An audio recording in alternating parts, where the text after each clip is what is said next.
Welcome, welcome to the Board of Selectmen meeting. We're tonight being held in the Police Department's community room, the Chief Stillman community room. We're here because voting is happening in the main meeting room all week in preparation for the election. As we always do, we'll start with a Pledge of Allegiance. Pledge allegiance to the flag of the United States of America and to the republic for which it stands, one nation, under God, indivisible, with liberty and justice for all.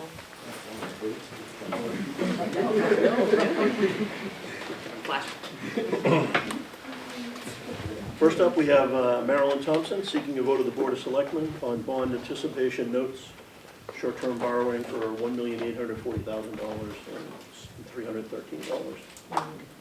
Welcome. Thank you. This is a renewal of bans that we had last year short-term. We're paying down about $900,000 worth on the bans, and we're going to roll them until May, so it's only 7 months. We're going to do another borrowing in May. So these are all the documents that need to be signed by everybody on the board. Anybody have any questions for Marilyn? I know there's a packet. Go ahead, Ann. And I know you're talking about the new projects and for the balance of prior projects. The new projects are the items in blue, voting booth replacement. Yes. And these items were appropriated at town meeting? Yes, Yes. they're I'm sorry? those are renewed projects, the blue. There are no new ones on this one because I'm rolling it till May and I'm going to do a complete long-term borrowing and short-term borrowing in May So these are the short-term borrowing, the ban. from last year. So they just roll. See, Okay. they all have a current balance Mm-hmm. and pay down and then the new amount that I'm borrowing. They're due. I got you. Okay, Thank you. you're welcome. The clerk of the selectmen signs this and then You wanna everybody read that? signs this. Sure. Is there any other questions? I'll make a motion to approve the motion presented in our packet for document 10-34 for the bond anticipation note in the amount of $1,480,313. I'll second that. All in favor, please say aye. Aye. You have something else to read, or? Yes. I'll make a motion to approve, oh wait. Nope, that's it. Because the next You have item. to read that. Technically, you have to read the whole thing. So. So this is a vote of the Board of Selectmen. I, the clerk of the Board of Selectmen of the town of Walpole, Massachusetts, certify that at a meeting of the board held October 23rd, 2018, of which all members of the board were duly notified and at which a quorum was present, the following votes were unanimously passed, all of which appear upon the official record of the board in my custody. So voted.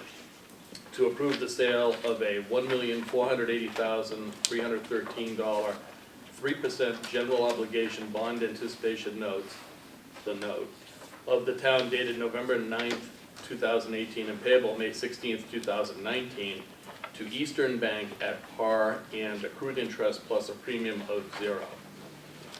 Further voted that in connection with the marketing and sale of the note, the preparation and distribution of a notice of sale and preliminary official statement dated October 9th, 2018, and a final official statement dated October 17th, 2018, each in such form may be approved by the town treasurer, be and hereby are ratified, confirmed, approved, and adopted. Further voted that the town treasurer and the Board of Selectmen be and hereby are authorized to execute and deliver a significant events disclosure undertaking in compliance with SEC Rule 15C2-12 in such form as may be approved by bond counsel to the town, which undertaking shall be incorporated by reference in the note for the benefit of the holders of the note from time to time. Further voted that we authorize and direct the town treasurer to establish post-issuance federal tax compliance procedures in such form as the town treasurer and bond counsel deem sufficient, or if such procedures are currently in place, to review and update said procedures in order to monitor and maintain the tax-exempt status of the note. Further voted that each member of the Board of Selectmen, the town clerk, the town treasurer be and hereby are authorized to take any and all such actions and execute and deliver such certificates, receipts, or other documents as may be determined by them or any of them to be necessary or convenient to carry into effect the provisions of the foregoing votes. I further certify that the votes were taken at a meeting open to the public, that no vote was taken by secret ballot, that a notice stating the place, date, time, and agenda for the meeting, which agenda including the adoption of the above votes, was filed with the town clerk, and a copy thereof posted in a manner conspicuously visible to the public at all hours in or on the municipal building that the office of the town clerk is located, or, if applicable, in accordance with alternative method of notice prescribed or approved by the Attorney General as set forth in 940 CMR 29.03, subsection 2, subsection B, at least 48 hours, not including Saturdays, Sundays, and legal holidays, prior to the time of the meeting, and remain so posted at the time of the meeting that no deliberations or decision in connection with the sale of the note were taken in executive session, all in accordance with General Law, Chapter 30A, Section 18 to 25 as amended. That's dated October 23rd, 2018, and will be signed by me, the clerk of the Board of Selectmen. This is the one you gotta sign. That's the one, okay?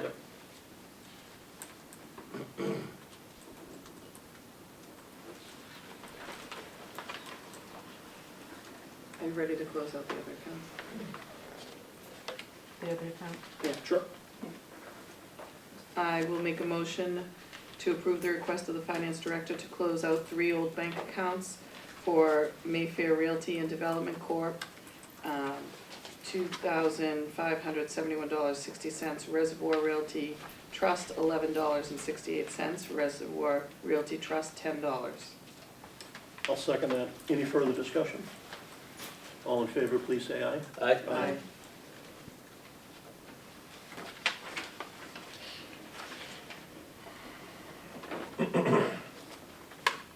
We'll get them all signed, Marilyn. You can take them away Okay. in a minute.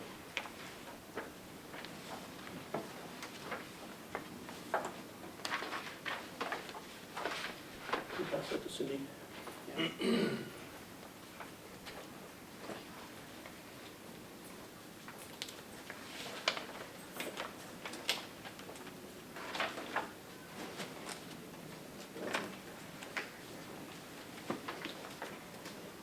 Lots of paperwork. Killing trees. Just gonna need copies of the. The signed pages. Yep. Is the And page. Yeah.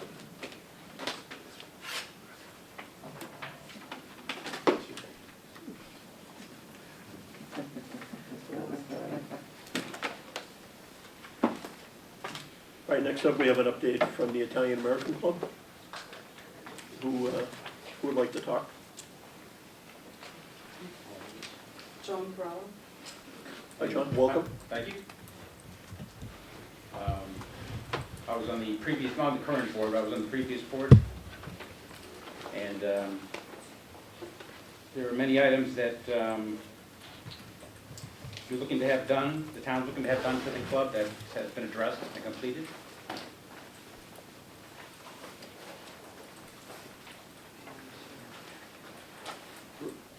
Yeah, I would just say we did get a, something via email the other day, saying the building inspector had been over there, that he was, now I wonder who I am. And he was very happy with how things had come along. You know, I mentioned earlier that I had been over there a couple of years ago, and, you know, thank you, Jack. There was so much to do. So, you know, I'm very impressed that you've been working your way through all of the issues, and I think that's a great thing, so. If you have any other comments, that'd be great, and then the board may have a couple questions for, you know, how things are going along. Things are going along fantastically as far as the items that were on the punch list. I know right now we're in the middle of putting in a ramp that the town has required, and that's coming along as we speak. Great, I'll open it up for questions. Nancy? Yes, I just wanted to comment that the building inspector has, I think, done a great job outlining the progression that you've made. And I think it's super. I mean, I know that you all have come together. I've seen stuff on Facebook too, you know, events and things like that. But to know that you've been working really well with each department, You know, I know there's a lot of things to do and you've come really far. So I think that's awesome progress. Any other questions for the IA Club? I would just add, yeah, great progress, and it's great to see, thank you. Yeah, and we're supportive. We always wanted to see the IA Club rebound from a bad time with the sewer pipe and the whole bit, you know, way back when. A lot of people would have given up, but you've, you know, kept your heads down and worked through the issues, and I think you should all be proud of yourselves, and be great to see the IA Club come back to the preeminence that it used to have, and grow and expand and do well. So please let us know if there's anything we can do, and you know, we're glad for you. Yes, come visit us, yes. I will. I'll come by and see how much has happened, so that'd be great. We don't have anything to vote on this, right? There's just an update. This update, right? Okay. You're done. We'll keep it short and sweet. There you go. Thanks for giving us an update. Thank you. Thanks for weathering the weather. Before it started. Members, okay. How much?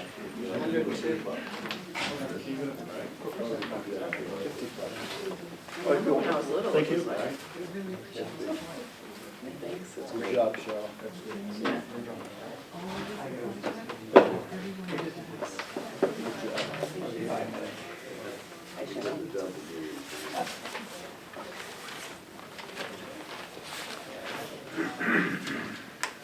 Next up, Taxation Aid Committee. Okay,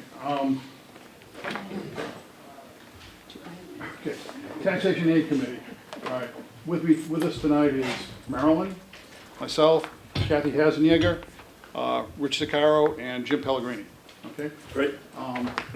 and sorry, That's okay. my apologies. Okay, what we wanted to do is, before we actually put out the new guidelines in the application, we wanted to brief you on where we were right with this. And to start with a little bit of background, Taxation Aid Committee was authorized by Mass General Law, Chapter 60, Paragraph 3. And basically what it says is the towns can receive voluntary donations from taxpayers. They can notify them with the tax bills that they can be collected. All right. The funds are handled by the treasurer, and there's a committee that's appointed to go ahead and administer the funds and make appropriate grants to aid taxpayers. Okay. The committee consists of the chairman of the Board of Assessors, the treasurer, and 3 people that the selectmen appoint at large. Okay. And those are the 3 people that we have here. Okay.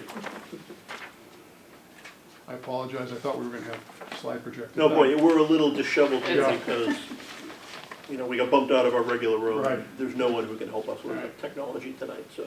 A little bit of history. Even though it was on the books, I believe, since early 2000s, the committee was only established in 2012. Okay, and right now I'm the only one that was left over from the original committee because people have moved on. All right, we created guidelines, we developed the application, we looked at other cities and towns in the area, specifically Needham, Dover, and I believe Foxborough. All right, we received a very small number of applications, only a handful, and none of them met the guidelines at that time. What we did is we set the hurdle pretty, we set the asset limits and the income limits pretty low because we weren't sure how it was going to go. And what happened is no one really submitted an application that was acceptable at that particular point in time. Recently, what's happened is there was a lot of interest in that, particularly when Marilyn found out what the balance was at that particular point in time. So you appointed 3 new people to the board back in the springtime. Since then, what we've done is we've reviewed and updated the guidelines. Some of the key points, what we were trying to do is encourage people to take advantage of all available tax relief, the statutory exemptions that were available, circuit breaker and so forth like that. We actually have that kind of information on the guidelines in the application. Did you apply for this? Did you apply for that? And so forth like that. We tried to coordinate the eligibility guidelines with other tax relief. It didn't make any sense for us to go off in a completely different direction in terms of asset limit, age, so forth like that. So we try to coordinate it and make it reasonable. One of the things I think we can say is that one of the things we were looking at was for those people that fall through the cracks for one reason or another on the statutory exemptions. An example, someone turns 70 on July 15th. They have to be 70 on July 1st in order to qualify for a certain statutory exemption. They may be over slightly in income, maybe over slightly in asset, so they would not necessarily qualify. So these are the kinds of things that we're trying to look at. We wanted to ensure fairness. Basically, what that means is we're looking for the applicants to document what they say. You know, if they say that they have an income level, give us a copy of your tax return, okay? It'll be treated confidentially. It's not a matter of public record, a tax return or something like that. And we wanted to focus on permanent Walpole residents, okay? And so what we did is we set a minimum residency in Walpole of 5 years.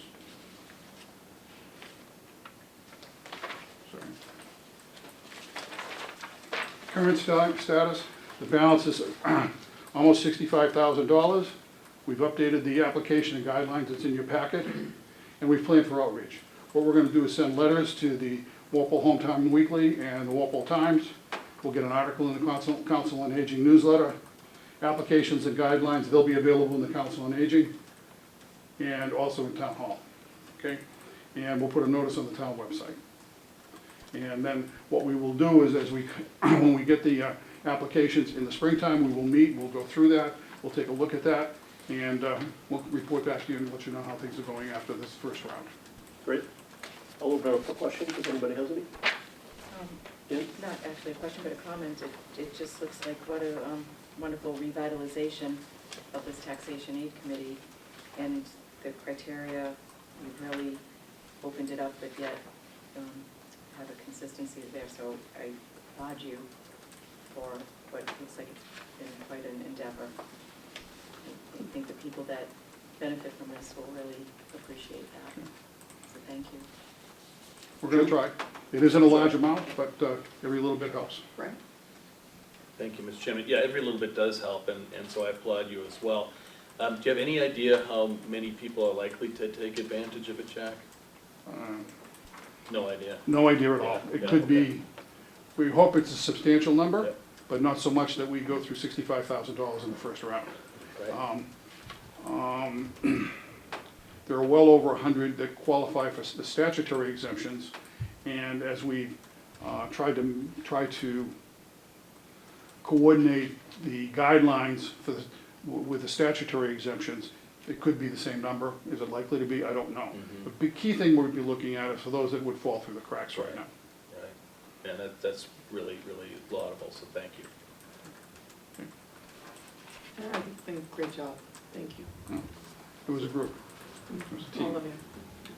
So, I have a question. So is there some state guidance as to how to distribute these funds as far as, one of my concerns is the 5-year something that the other towns have done, the 5-year provision, and is that allowable? The state does not issue any guidance on this at all, except elderly and needy. That's the only guidance.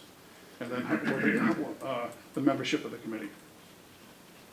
So that's why we looked at the guidelines for the statutory as a good place to start. We also looked at these other communities from before. And the 5-year guideline, I can't remember exactly how we arrived at that, but it seemed to make sense. You didn't want to require someone that didn't live in town for 25 years, but you also wanted to make sure that they weren't just someone that had bought a house and have just here because of whatever. So do you envision having a meeting and trying to invite people in to listen, or how, you know, I know you're doing the outreach, but are you trying to pull them into a specific process or a specific person at town hall, or? I think that, this is me speaking, I think probably the best way we're gonna reach the people that are available, that will be eligible for this, will be the Council on Aging. And so we'll talk to them and make sure they understand that. Where they get distributed from, Merrill and I have had a conversation about this. We're gonna distribute them beside the Council on Aging at the Board of Assessors office, because that's something that we do. I mean, we pass out application forms all the time for abatements and exemptions, okay? And also, we're prepared, because a lot of this information is sensitive and confidential. We don't want someone's tax return to sit on a table where anybody can see it, and we're used to handling that sort of stuff. So the new, I'll go to you in a second, Jim, but the new council is gonna open officially on January 2nd. And there is a giant information area in the center. So, you know, you can get your information prominently displayed so people will see it, so. Jim? No, I was just gonna say, at the last two Council on Aging meetings, I brought it up and we've had discussion on that, and they're really excited about that. And the outreach person there is really excited about it as well, so we definitely do something there. I think that's great. Well, it sounds like you're on the right track, good luck, and Thank you. hopefully a lot of people come forward that have a need, so. Thank you. We'll let you know how it goes after this round. Okay, thanks.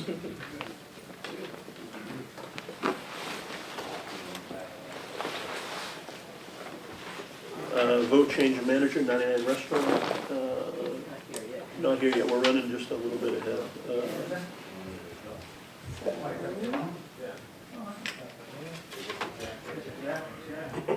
We're running quite a bit ahead.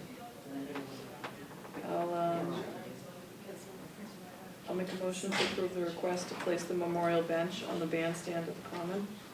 I'll second that. Any further discussion? All in favor, please say aye.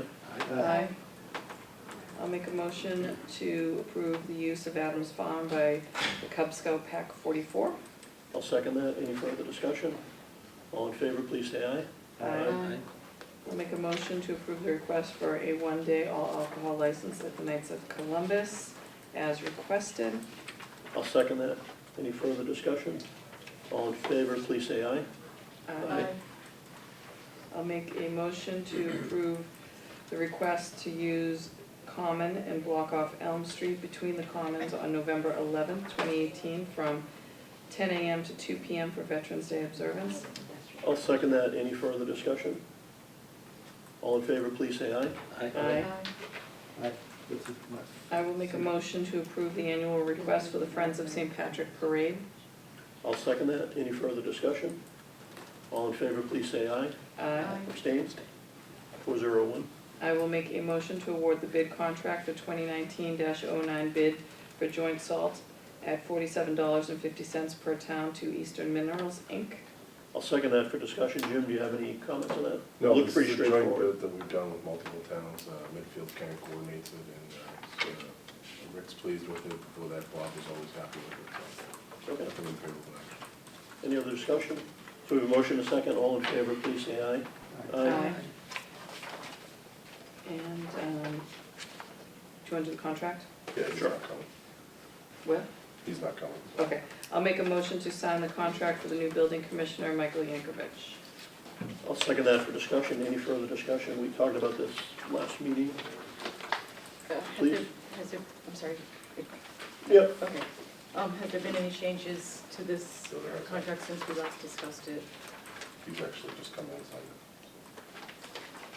it. And the requirements for the amount of time, 40. Minimum of 40 hours. 40 hours a week? Yeah. And, But it's expected that he's to go over. right, right, because it's a salary position.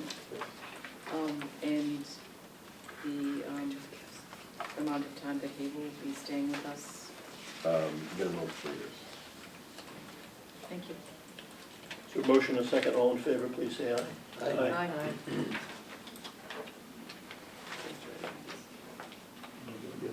Yeah. What you got? These matters are on the consent agenda. They will be voted as one.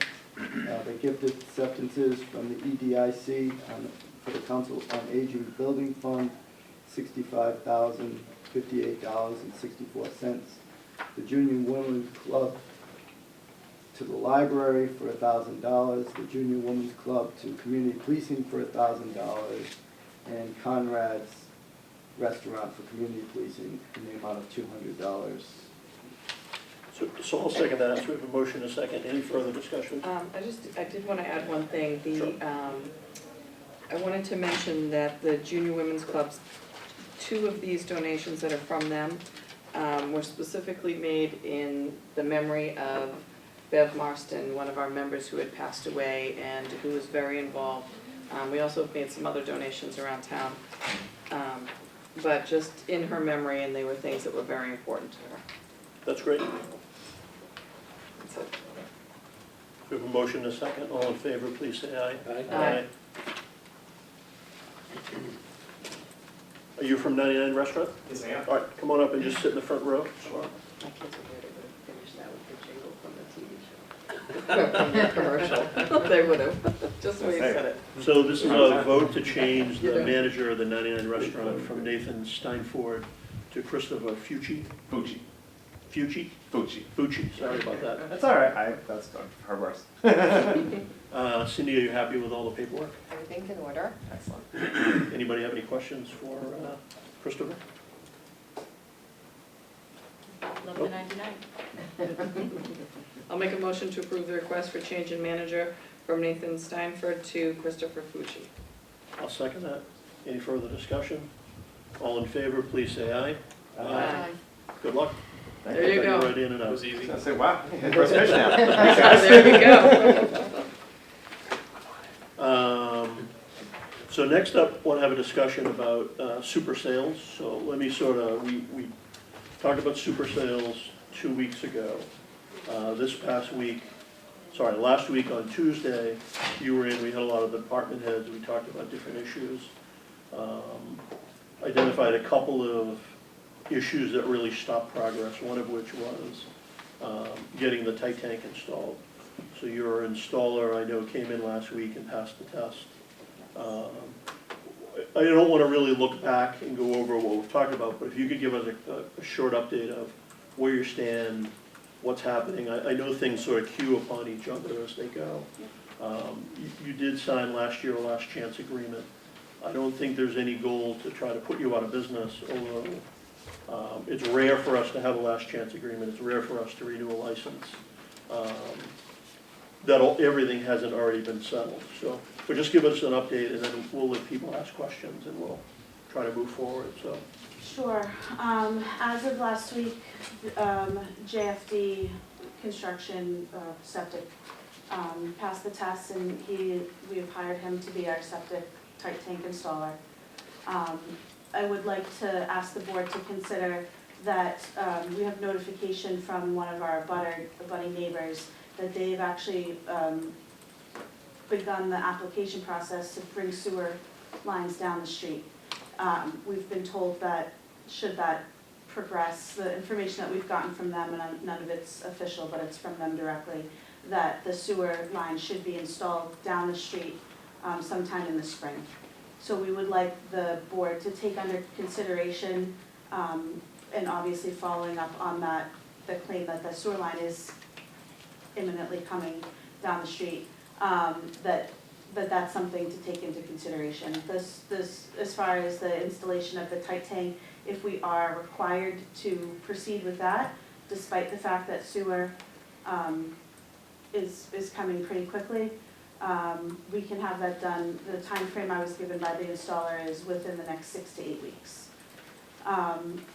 The other issue that was an outstanding. Could I just stop you right there, just real quick? Go ahead. I don't really know anything about a new sewer line. Do we know what, is that No, a this is kind of- proposed idea, or is that a done deal? I'm texting with the Okay. DPW director right now, but I don't see it happening. We'll try to find out, because Yep. that was sort of news to me, but I'm We- not always. The in loop on information that we sewer. were given and that we're going off of is that they submitted applications. There's been several surveyors over the They're last, trying to put a building up over there, and they won't be able to do it without a sewer. without a sewer line. So there has been several surveyors, and that's where we initially got our information, as we asked the surveyors directly. They said they were hired by So them. let's see what we can and find out, that- because usually what happens is people may ask, and people may do some surveying, Mhm. but until it gets approved through town meeting, there's actually no funding for that. And again, maybe Correct. they. And that's why I just want the board to take it under Appreciate that. consideration, that we have this information. If it is something that's viable, and it is something, that the business seemed to be fairly confident that everything was moving along the way they anticipated it. And if the sewer line does come down the street, we have to tie into it anyway per how everything's worded with our Board of Health approval. The tight tank will be obsolete and will be required to tie into that sewer line. So with some more research by the board and various, looking into it, it's definitely something to consider on our behalf. if. So while we're talking, Jim can try to get whatever information he Okay. can get, so, sorry, I didn't mean to that's- stop you right there. that's fine. What's that? Okay. So our septic installer said that it's a scheduling issue on his behalf right now, just as far as when he can coordinate the equipment, and he said within 16 weeks. The second issue that seems to be outstanding was the issue of some back taxes. We've entered into a payment agreement that I signed with Marilyn last week. She has a copy of that. She actually emailed me a copy of that if any particular member of the board wants me to forward that, I can. So that issue should be, we should be compliant with that issue, and it shouldn't be. The issue of the zoning board and stormwater management seem to be the last couple of ticks. They're sort of all applying to the planning board, completion of the zoning board, and stormwater management are three issues that all seem to be tied into each other, and we seem to be going in somewhat of a circle, but the progress is this. We have a stormwater management plan designed. The plan needs to go in front of conservation and also in front of zoning before it can be installed in the ground. Conservation application, notice of intent is being filed. Our design engineer that designs the stormwater management system seems to think that it's reasonable to just request a modification to the notice of intent that's already outstanding instead of filing a new one, which will save a lot of time and money. Again, that lies between my design engineer and the conservation agent, if they'll let us amend what's currently open. So I did see Landis come in, Okay. so I remember last week there was also some discussion about, I don't remember what the words was, but filing a determination or something. A notice of intent. Notice of intent, sorry. Right. So why don't you sort of give us a quick update so Sure. we're all on the same page? So they need to file a notice of intent with the Conservation Commission. They had filed a notice of intent for the work at the front of the building with the parking area, and there was some stormwater management there. What they need to do is to file a notice of intent for all the work that has occurred to the rear of the building, the grading and the gravel and the sort of preparing it for a parking area for use as it is now and use if they get approval from the zoning board. It should also include a stormwater management component.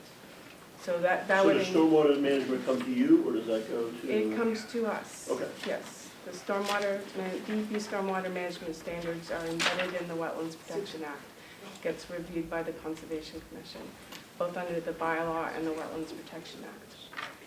I did review the information that was provided to the zoning board, the stormwater stuff, and some of the information is there, some of it isn't, so there's a little more information that needs to be provided when the notice of intent is submitted for both. Which is why the design engineer is preparing to file the notice of intent. It was his intention, and I can forward the email correspondence that I've gotten from him. It was his intention to discuss, he seemed to believe that there were some already outstanding things that could just be amended, and he seemed to think it could I would move speak to that as it would forward. require a separate notice of intent filing, because it's new work. An amendment would apply if the original design, if you were tweaking it in some way, adding something to the original plan, but this is all the work to the rear of the property, which is new, so it would require a new notice of intent filing. It's also what was put into the enforcement order back in 2015, that it was sort of a two-part enforcement order. One, that all the material that had been put in the wetlands and the buffer zone be pulled out, which was done. It was very nicely done. It looks much better out there. And a fence be placed with signs. And then that took care of the enforcement action.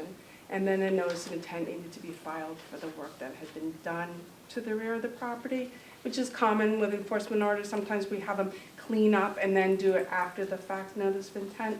But if they're gonna get approval from the zoning board, they can just file one notice of intent for the work they've already done, and then the work that they want to complete under what they're applying to the zoning board for.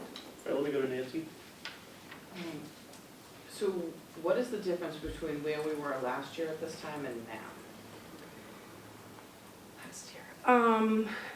I think chronologically, if I can remember correctly, is I think that they had just started or to do the pulling back of the material on site, so there was a fair amount of material on town land, which was wetlands and buffer zone, and that was pulled out. So that's been complete, and the fence has been put up, and signs have been put up. And then what is missing that should have been done last year? Well, they still need to file a notice of intent for all the work that's occurred to the rear of the property. They pulled the material out, and they also then put gravel in the back area and done work in the back area that doesn't have a permit from the Conservation Commission, so that's still outstanding. So when they pulled everything out, that was all good? Right. But before they put the gravel and the dirt back in, they were supposed to have a permit from Conservation? They're supposed to file a notice of intent. Which is to get a permit? Yes. To do it? Yes, and address the stormwater. And address the stormwater? Yes. And when did we start this whole process? Do you remember? When did conservation start the Yes, whole when did you process? first get involved? We first issued an enforcement order in 2013 to the current owners. With the current owners, 2013? Prior to that, it dates back to 1996, 7. Thank you. Ian? Thank you. So I'd like some clarification. Mrs. Santos, the Santos has indicated that I guess I'll direct this to Landis, if you can answer.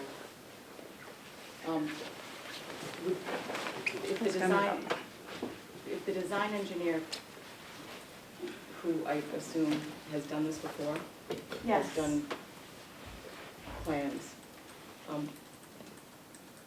if the design engineer, if the notice of intent or the plans that are already on file just need to be modified, I mean, where's the issue with that, I guess? We don't have any plans on file for the work that has occurred to the rear of the property.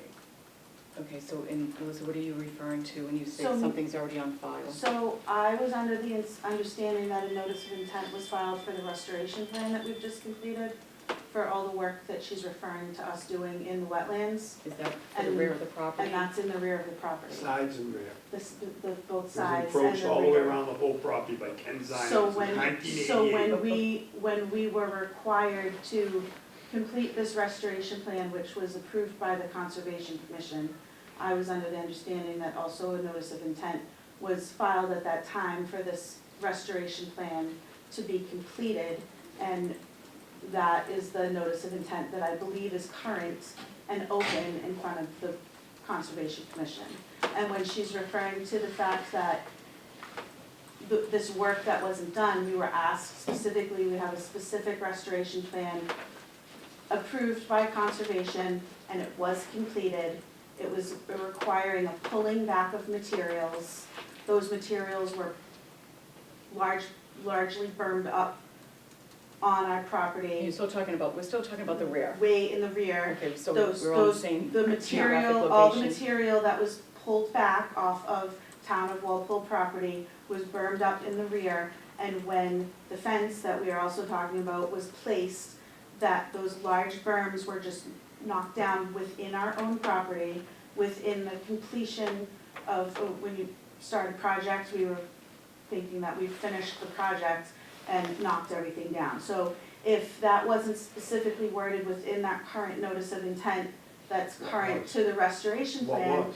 then, Where's the plan at? Can I just Where's the plan? then what the design engineer, who's also the engineer that's taking care of these restoration issues, the stormwater management and the installation of the tight tank, I discussed this with him, and he's the one that's dealing with this, he's the one that has to sign these notice of intents. And Your he, engineer. the design engineer, Richard Volkin, RAV Associates. So. So he seemed sounds to like- think it was really straightforward, Landis seems to think we have to do something completely separate. But it So- sounds like Landis doesn't think a notice of intent was ever filed in the back. Is that where you're coming from? Yes. Okay. Do you have a copy of a notice of I intent can that was filed? find what I believe was filed. You We did $100,000 replication of the. No, but we're talking That was about. done on the enforcement order. So that- That the- was, the restoration was done under the enforcement So order. which is separate from a notice of intent? Yes, an enforcement order is enforcement when someone goes in and does something in violation of the Wetlands Protection Act without filing a notice of intent. Okay. So it sounds like you And- responded to the enforcement order, Yes. but no notice of intent, unless you can find one and, So I will look through my records, but as far as we're all on the same page as what we're talking about, we had, under the requests of the Conservation Commission, so I feel like this is, again, another one of the matters of filing and pointing fingers and whatever, and we're not looking backward, we're looking forward. However, the matter at hand is that there was materials that were not placed there by Supa Sales and Service. I didn't put them there, Jay didn't put them there. They were there previously to 2016. We took responsibility for them because we were told that's what we needed to do. We were allowed to run an excavator in wetlands without so much as a hay bale to pull out materials, and now we're arguing semantics of protecting the Wetland Protection Act to file a notice of intent to knock down the berm of the materials that we already pulled into the land. I mean, again, If we have I'll, to file the notice of intent for stormwater management, we will do so. I will go back and look through my records. If the design engineer who I've had sign all of these paperwork to date, if he's mistaken, then he's mistaken, but I thought it was a fairly straightforward answer. yeah, so from my point of view, there either is or isn't a notice of intent. If there is, then you have the whole discussion And of just, it amending. would be a notice of intent, the applicants would have filed a notice of intent for specific work, and then the commission issues an order of conditions. The order of conditions is good for 3 years, and then it expires. Okay. So, there was 2 order of conditions issued by the Conservation Commission, one for some work in the rear, and one for some work that, another enforcement order that was issued for a violation on the side of the property. Okay, let me go back to Ann, so. Right, because I'd just like to finish up. It sounds like we're talking about forms, but is it for the same work? Is it, in other words, setting aside whether it's an order of condition or the notice of intent or A some restoration. restoration, are we talking about the same work that No. either has been done or is going to be done? We're talking about the work that has been done, Right, so work is. and we're talking about whatever additional work they need to do to move ahead with the plan that they submitted with the zoning board, that's sort of the future plan, and to address the stormwater management. So. To address the stormwater management, they have to file with the Conservation Commission. I understand that. So Melissa, what you were saying is you don't have a current stormwater management plan that has not been done or It filed. has not been filed. Correct. But what you believe has been filed regardless, and I understand it's important to be precise on what the documents are, but what your understanding of what has been filed or is on file in Concom is a description of the work that has already been done?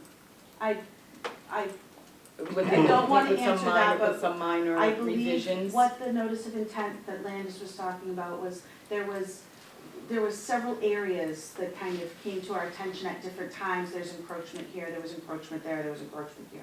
And I believe that the notice of intent that was already filed was dealing with encroachment in a particular area. And I believe that if that can be amended, and again, I don't wanna speak out of order, but the engineer wrote, I told him what was going on, I told him, can we make this move forward? And his response to me was, I'll discuss it, but I will file the notice if need be, we can amend what is on file, and we can move forward. You can't amend an expired order of conditions that also has a certificate of compliance. You just can't. Right, so you're talking about an expiration I don't date, think but that- it I could know be, the it could first be one was, but- other, but for the expiration, it could be the same exact information that's presented, but for the. See, I think I'm hearing two different things. I think there was an enforcement order, which you took care of and worked your way through. Right, Which is different from a notice of intent to do general work in the back and all right, that. so we didn't do any general work in the Wasn't back, we general work. completed the enforcement order. So all we did was complete the We completed enforcement the order. enforcement But order. it sounds like, And Landis seems She to seemed think to that think we we did did more. extra Not work. one, it's a conservation. yeah, so it sounds like, you know, you can have your person take a look at his paperwork, Right, but it that's sounds all, like that's all I'm you saying. do If we need to have do a notice of intent If with we the have to do it, Conservation we'll do Commission. it. All I was Okay. stating is that there's two ways that we could move forward. There's two answers to your question. If we can work out whatever we need to work out with conservation and things can be amended, it will save time and it will save money and can happen more quickly. If not, then the filing deadline is November 8th, or I was told the 8th and then I was told the 15th, so I'm gonna take it at the 8th. The filing deadline is the 8th for the conservation to get on their agenda for December 12th. We then have to present the stormwater management plan in front of the Conservation Commission, assuming that we can get on that next meeting on the 12th. And at that time, my design engineer will present the entire stormwater management plan to Conservation, and then we have to wait and see if there's approval or any other conditions that Conservation then puts on us. So as far as completion of that plan, that then brings us to the middle of December. And then it's a matter of if Conservation approves us on site, fine. If not, there's gonna be an extension, which is gonna bring us to who knows when. It's gonna be winter, and so then there's going to be a length of time that we're going to need to implement that stormwater management plan, which involves digging trenches and putting in these storm tech units, which is a water filtration system. It's a very state-of-the-art system, so I've been told, that also filters the water and injects the groundwater back, which the town of Walpole should actually get credit for, water injected back. So it's something that will be beneficial to both the town and us in general. Let me go back to Ann. Ann, did you have other questions? Yeah, I guess, I think I'd like to, if I can attend the meeting when your engineer goes. But it does sound like you have the engineer, he Yes, can work with Concom, yes. and they can move forward and come to a mutually agreeable arrangement that works for everybody to get this ball rolling, so that way the applicants can do what they need to do with as few roadblocks as possible. Because, I mean, all you can do is get your engineer to, I mean, he's the expert, right? Right, and I would just add, I did send Melissa and Jay information on specifically what they need. There's the Wetlands Protection Act and the Stormwater Management Handbook. This is put out by the state to, comply with the regulations. There's a very specific information that you need, and there's very specific standards that they have to meet. So they have to provide that information. And I'm not disagreeing with that, but I'm assuming that your engineer Yeah, is well cognizant of all of those. He's well-versed and very Right, experienced. so, and again, he's- I just say that so that they have to meet the standards. I mean, I'm necessarily obviously not agreement designing the with the plan myself, Conservation so. Commission, it's standards that have yep, to be understood, and very that's specific. why they engaged an engineer to be that expert person for them to move forward with Right. this. Let me go to Nancy. So we have a copy of your email that you sent to them on March 2nd, 2018, that stated all of this. And that was probably, I've sent them multiple Right, emails you in did say regards to that, it, but, that was the latest one, yes, so March 2nd, I mean, it's October, yes. and our last chance agreement was signed last, All of these things go hand in hand. If the zoning board were to have been able to take care of what the zoning board was supposed to take care of, then we were supposed to apply to the planning board, then all of those things would go at the same time in front of conservation. We're talking about last chance agreements and deadlines and filings, and for the last several years, we've been asked to do one filing on top of the next filing on top of the next filing. Example, we were asked to do an entire restoration plan, and now we're arguing semantics about this Wetland Protection Act, and we have to file a notice of intent. I understand what the general goal is here, and nobody wants to protect the environment more than I do. But you're You should holding, look at the we're holding up everything moving forward, and fingers are, you could tell us to stand on our head in March, because the deadline was the end of October. But all of these things run hand in hand. You argued the same thing last time, that we didn't file in front of the planning board. It doesn't do us any good, it doesn't make any sense whatsoever to put a filing in front of the planning told board that's not not to. complete. We're told not to. And it won't be complete until zoning board is complete. And zoning board is not going to be complete until they get a letter of compliance from Landis, which obviously is not going to happen until we're complete with stormwater management. So we're all sitting here arguing that we're supposed to have this done by the end of October. It's set up for failure. It's an impossible thing to finish by the end of October. I think we realize that, so let me go to Nancy. Robin, can you tell us about, give us the septic system update over last year? So I believe they did hire an installer. He did come in last week and he took an exam and he did pass it. He came into the office today to get, because he, in the interim, he had to give us copies of some other licenses. We did get that. And just today, he came in and picked up a copy of the signed septic plan. We went over the rules and regulations with him on what he has to do for that. He told me that he has to get in touch with the engineer and the LSP and our office to set up a date so that he can go out there. So as of today, it isn't in, but they do have an installer. They said they have an LSP and an engineer, and they all have to be at the site at the same time with a representative, probably Melissa from our office. So can And I this don't be know what done, date that will be yet. can this be done before the end of the year? Before the end of the year, Yes. it can be. Landis, can this be done by the end of the year?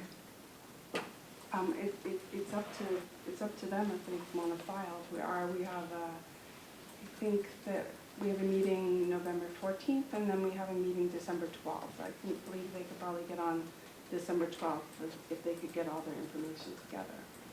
As And I I said, think my they can, design I think, engineer is excuse filing me, the notice of can I just intent. finish? I think they can file concurrently with the zoning board and with Concom. Lots of people do that. Right. As far as the conservation is concerned, and as far as I'm concerned, they can file concurrently with both boards. For zoning, Suzanne Murphy was here for zoning last Tuesday. And I believe that they were waiting on the tight tank. So I They're think waiting they're, on what zoning wants. They will not even consider anything that's in front of them until they get a letter of compliance from Landis and a letter of compliance from Robin. They will not move one step forward. So at my zoning meeting last week, I was in front of them for about 45 seconds, continued again. They wanted to continue it for 1 month.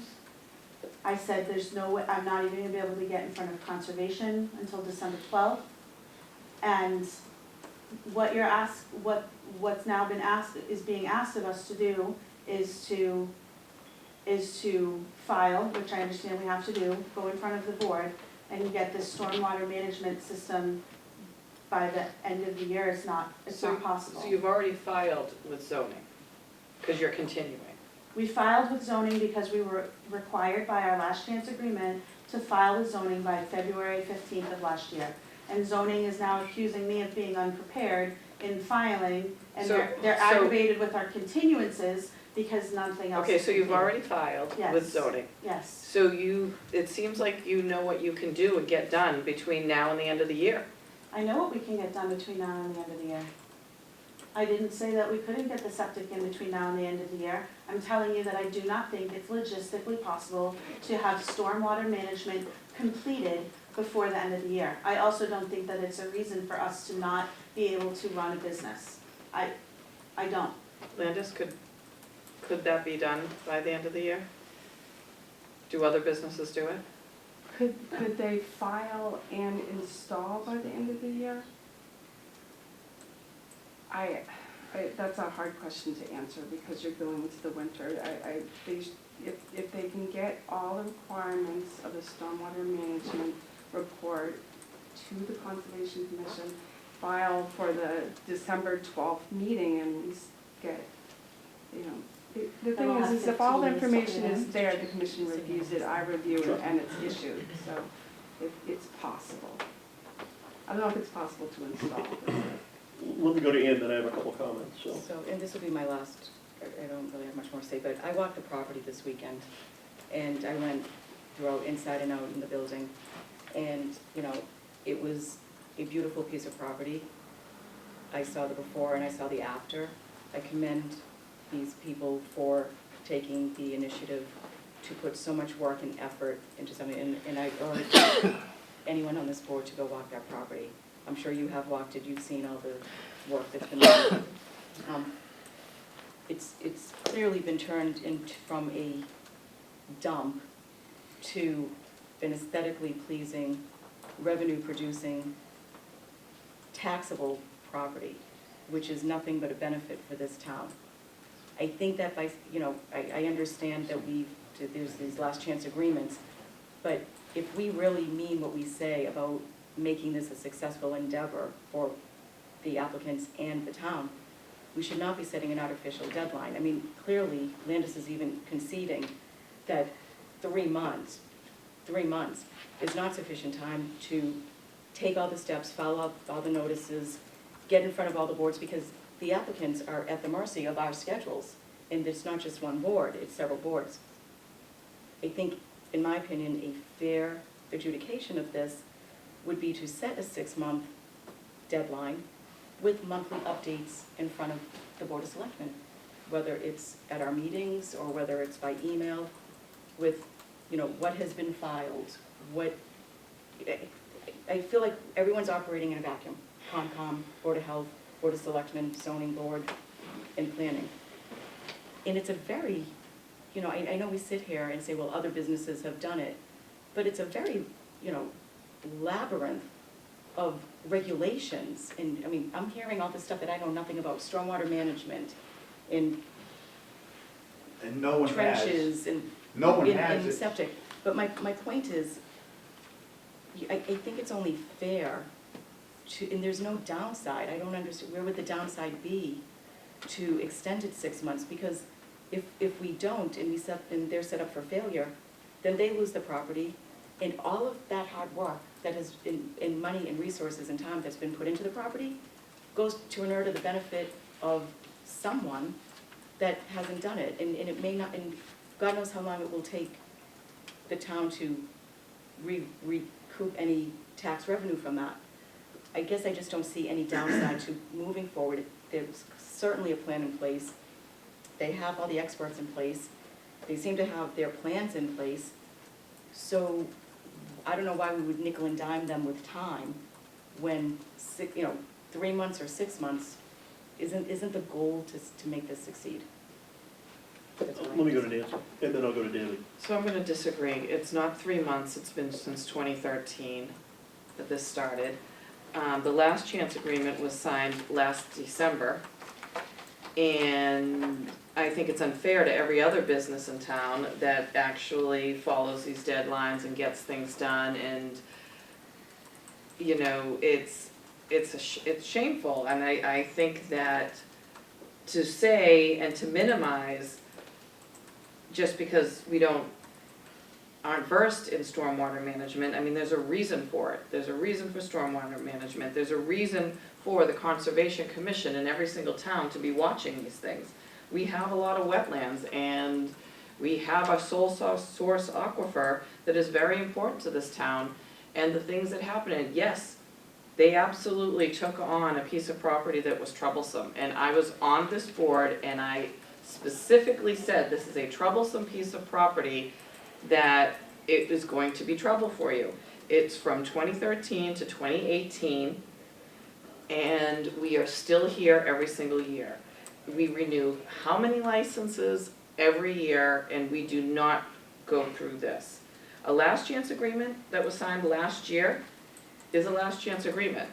And I think we went above and beyond to try to show how much we wanted to help this business, how much we wanted them to succeed.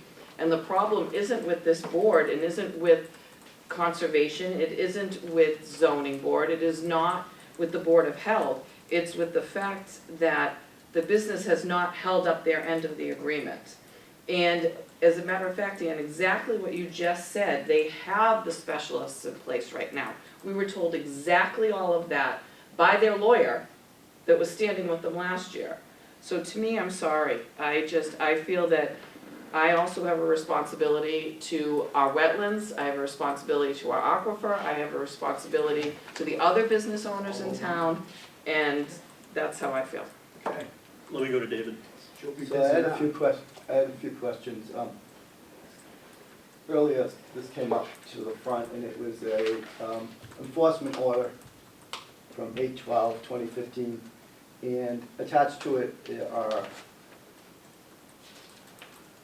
8 items. It's listed as a response to the May 9th letter from Bruce Norwell, from Land Assertion Conservation Agent, on June 14, 2017. Now, have all of those items been completed from the enforcement order? No, the last item is that they have to file a notice of intent for the work to the rear of the property. They completed the restoration area, which was, there's another document that said specifically what they had to do to complete the restoration area. And then they also had to file a notice of intent. They were supposed to file it back in 2015. And that's one of the 8 items here, it's number 8? I'm not sure what document you have, I know I should. It's the one you gave me. Oh, okay. I was looking at the enforcement order, so I didn't look at everything else that was attached to that, so I'll have to look at it. Sorry. So you're saying in the enforcement order, it says that you have to complete a notice of intent? You have to file a notice of intent, Okay, yes. and That's so was fine. that notice of intent for completing the work? What the order was suggesting was that a notice of intent needed to be filed to complete the work to comply with the notice of intent, is that?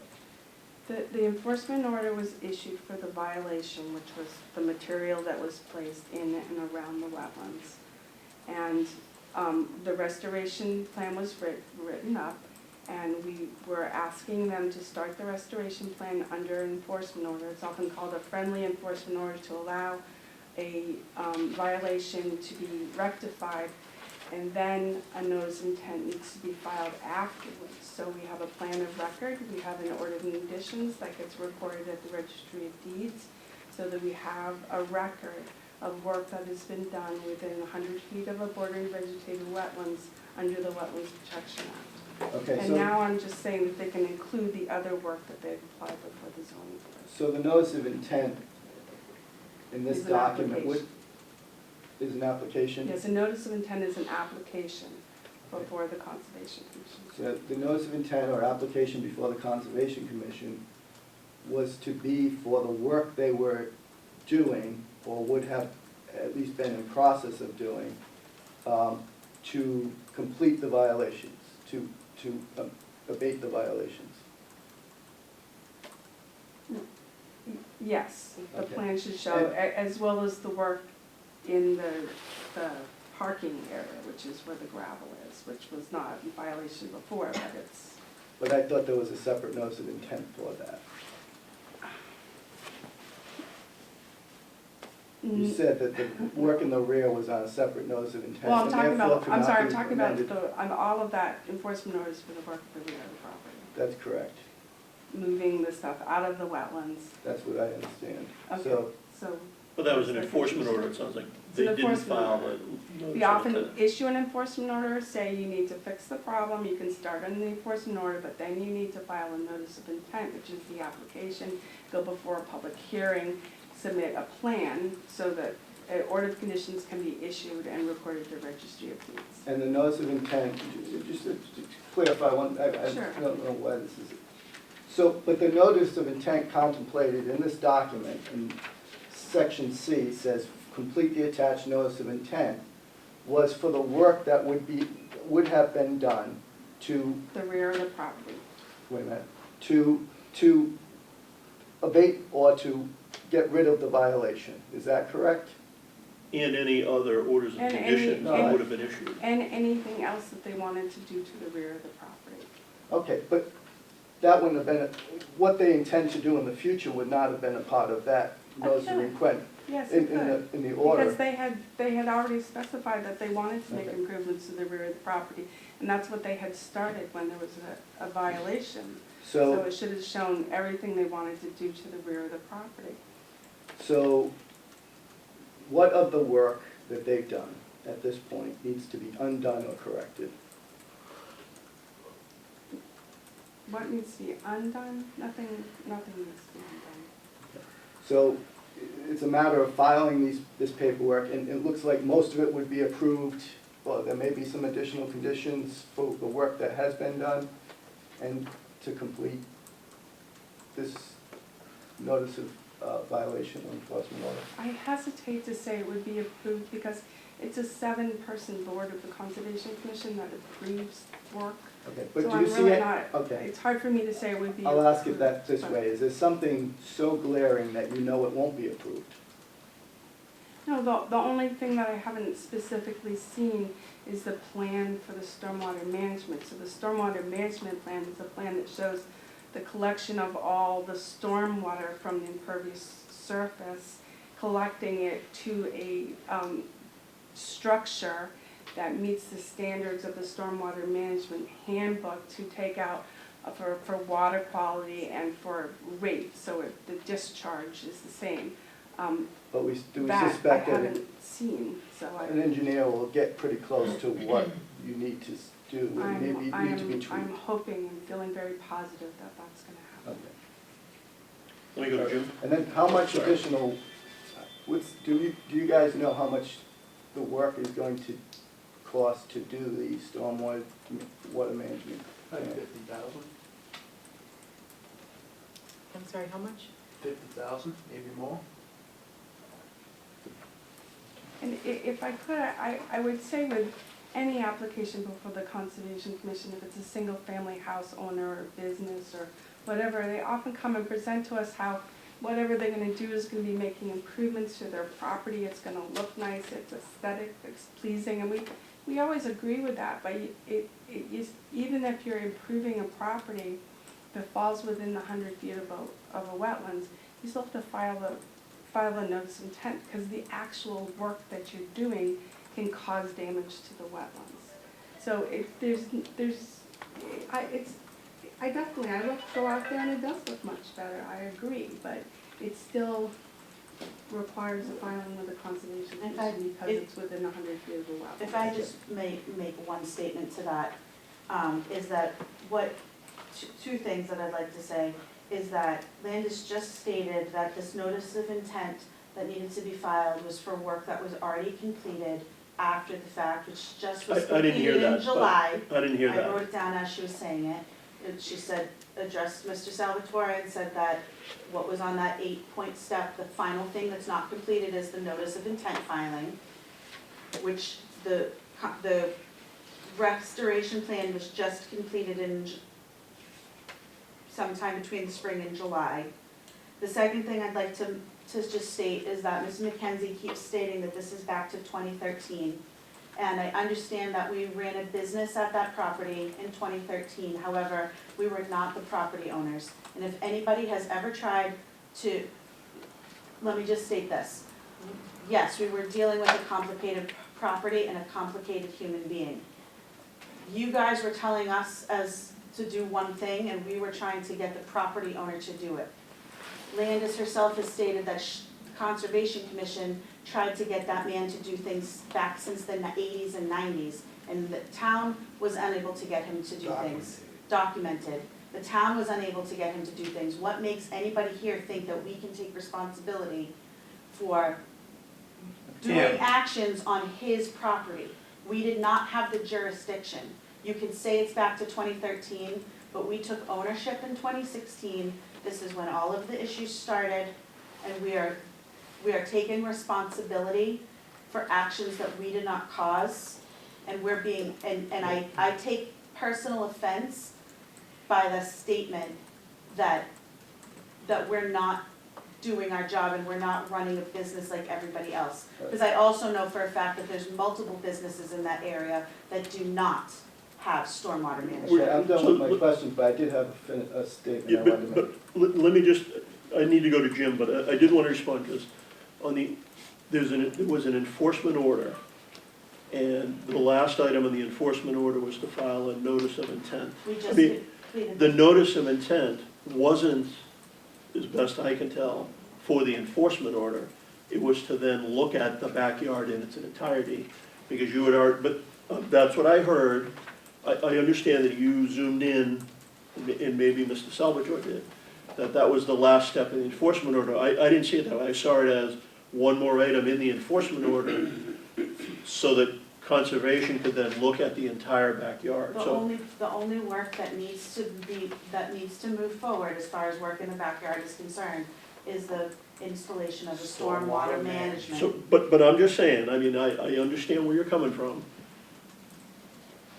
But if you had filed a notice of intent on the last item so they could take a look at the backyard and see if there are any more orders of conditions, that probably would have finished out the backyard. I'm just saying, you're looking at it one way, I'm hearing something different. So I'm just pointing out that I think you need to go down the path of the notice of intent. That's fine, To but see I what else already has to happen stated that we back have there. no problem Okay. with that. Let me go to Jim. Let me go to Jim first, because he hasn't talked at all, and then I'll come back to you, David. So I hear the point you make about taking ownership of the property in 16.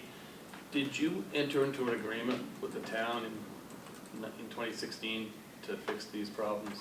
No. Yes, we did. Yes, we did. Why do? In late 2016. In 2016, when Jay Santos purchased the property from Zion, we realized that it was a troublesome property, but at that time, we thought, okay, now this owner is gone, and now we are able to move forward Work with this town. and work with the town.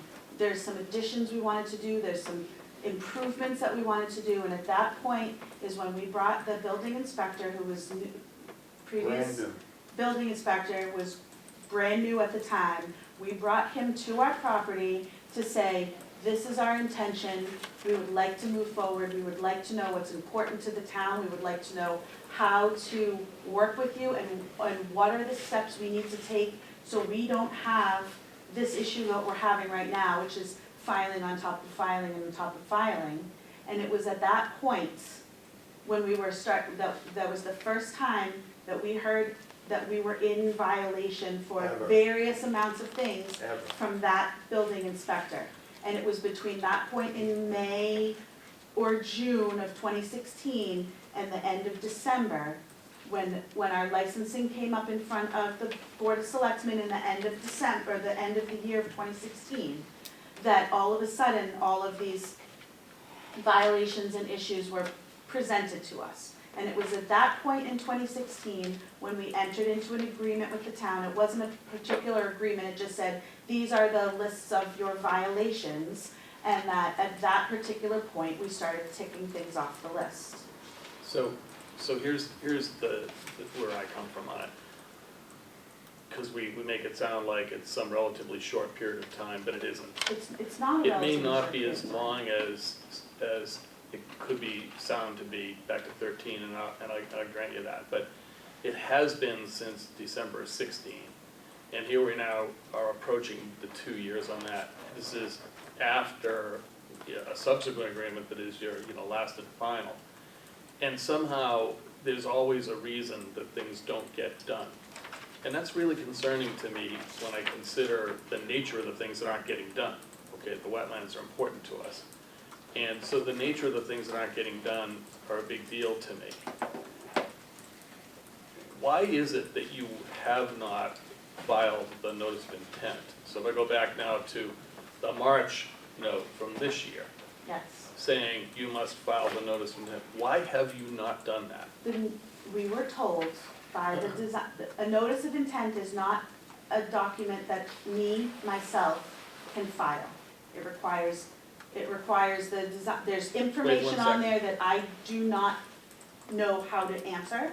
And there's technical information on there that an engineer or conservation specialist would know. So the answer to that is, when this stormwater management plan was handed to me this past spring, I sent Landis an email that said, we have the stormwater management plan in hand. She sent the subsequent email saying, in order to implement that stormwater management plan, you will have to file a notice of intent. That is the email thread, I believe, that we are talking I about. totally agree. Why have And you my not, design engineer, why have because, you not done that? because if we're in, this past spring, if we're involved in trying to finish the restoration plan, involved in trying to install a septic tank that we were being, and you can say whatever, it's not an excuse. There was serious delays and issues that we had with that we've since, I will, Jay, it's not important. And that is the reason. This is, we're talking about 5 months, all right? It is the intention, it was always the intention to file the stormwater management plan to move forward. And you can talk about concurrently filing these things, but this is, there's me and Jay. And we were under the understanding that we were running a business in one particular way. And Mr. Gallivan brought up to us that we were not allowed to do that. And so we had a plan, we had a specific income, we had a specific revenue that our business was making. And now when we had to all of a sudden turn away all of our customers, it is a huge burden of expense that we've been asking to do those 3 things I at once. understand, but my question remains, why have you not filed the notice of intent? I haven't yet heard the answer to that. I just told you, the notice of intent is being filed by my design engineer. I said it at the beginning of the meeting. He is working on the notice of intent right now, and he will submit that notice of intent to the Conservation Commission before November 8th to get on the meeting for December 12th. It was the first statement that I made. I understand. My question is, why didn't you file it back in March? Because what if back in March, the zoning board said, no, you are not allowed to do any of these things? We would have left our business. We can't operate a business under our current licensing. It's not a feasible way to run a business. We can't do it. And if we applied to the zoning board, okay, all of the boards are asking us to file and file and file. It's a huge expense. And if any one of these boards says no, if you guys say that we can't have our license, we don't have a business. If the zoning board said no, we deny your zoning appeal for usage, So, if I could. it's a done deal. If I I'm could. not gonna spend that money. Okay, if I could, because you've said that multiple times. So if I could, these are not really issues for the Board of Selectmen, first of all. These are issues for the Conservation Commission, for the Zoning Board, for the Planning Board. Right, There are other reasons to be before us. These really aren't them. I agree. I wasn't part of the board when the last and final order was put in place or whatever. But it does strike me that given the December agreement with the town, given the last year's agreement with the town, which is supposed to be last and final, given all the conversation that has taken place and Landis's efforts to get you to follow through on certain things, it just feels to me like this is not gonna ever get done. As I sit here right now, that's the way it feels, that there will always be a reason why we don't get it done. The And that's issue my is that in concern. order to be frank, and I'm sorry if this is crude, but in order to blow our nose at that property, we have to ask permission from the Conservation Commission. We have to file a notice of intent for anything done there. Nearly 90% of that property falls within the 100-foot buffer zone. Historically, we all know historically, okay? We all know that time and time again, because we don't have deep pockets and I can't hire the world's best engineer, I have to hire this guy. And what we're finding is, whatever, I don't even like to bring it up because it sounds like an excuse, but these are the facts, this is the truth, okay? The truth is that the reason that septic system is not put in since 2016 is because our septic designer dropped the ball. He dug a hole not on our property. He did things that were not properly done and drew a plan that was, that nobody wants to follow through with. We finally have someone to follow through with. And the man fails the test in front of the Board of Health 3 times and then magically passes it the 4th time when he's asked to do it again. Let me I stop know, you there. you said Hold you on, don't hold wanna on. go You can't- backwards, You but can't say that, though. I can say No, that. he Every took one the of truth. those statements is false. They're not true. The Board of Health was not, there was a whole, Calm this is the down, last thing calm I'm gonna down. say and I'm leaving. John Galasso, I paid in full, in cash. He dug a hole in the wet. We talked about that Listen, 2 weeks I'm ago. gonna say this, We I'm can walking talk out of the about it room. because- He dug a because hole the- illegally in the town of Walpole's property. The question Okay? is, stop it. And I don't get nothing to. The question is, why are these things not done? And that's why That's they're why they're not done, because everybody cheated us. Every single person in this town cheated me. Take my damn license. We've tried Damn and it. tried and tried again, okay? Go ahead, Ken We are Zion. here, we are Here he here is, now your guy from 1988. to tell you what we're doing to move forward, okay? And no, you weren't here, all right? But the fact of the matter is, that last chance agreement set us up for failure from the beginning. You can sit here and say you wanted us to do X, Y, and Z. X depended on Y and Y depended on Z, and all of these things depend on a circle, okay? And all of these things depend on money and resources that we did not anticipate that we were going to need. And when we were asked to stop doing outside repair, we cut our resources by about 75%.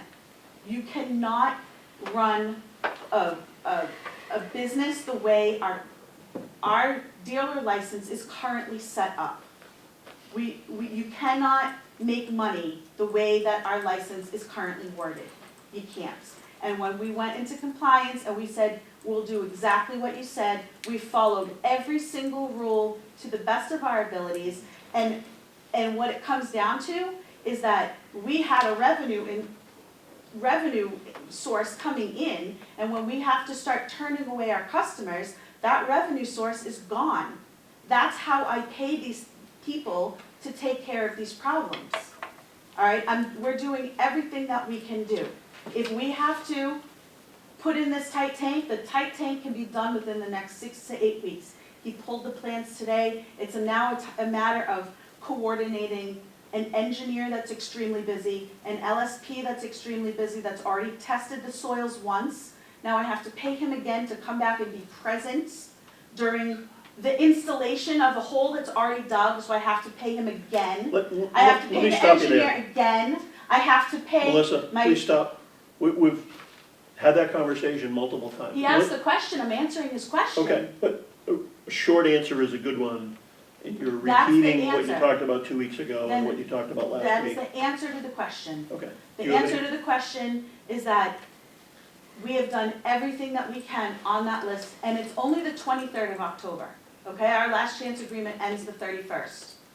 Am I going to be able to have stormwater management in by the 31st of October? No. Am I going to be able to have the septic completed by the 31st of October? Likely not.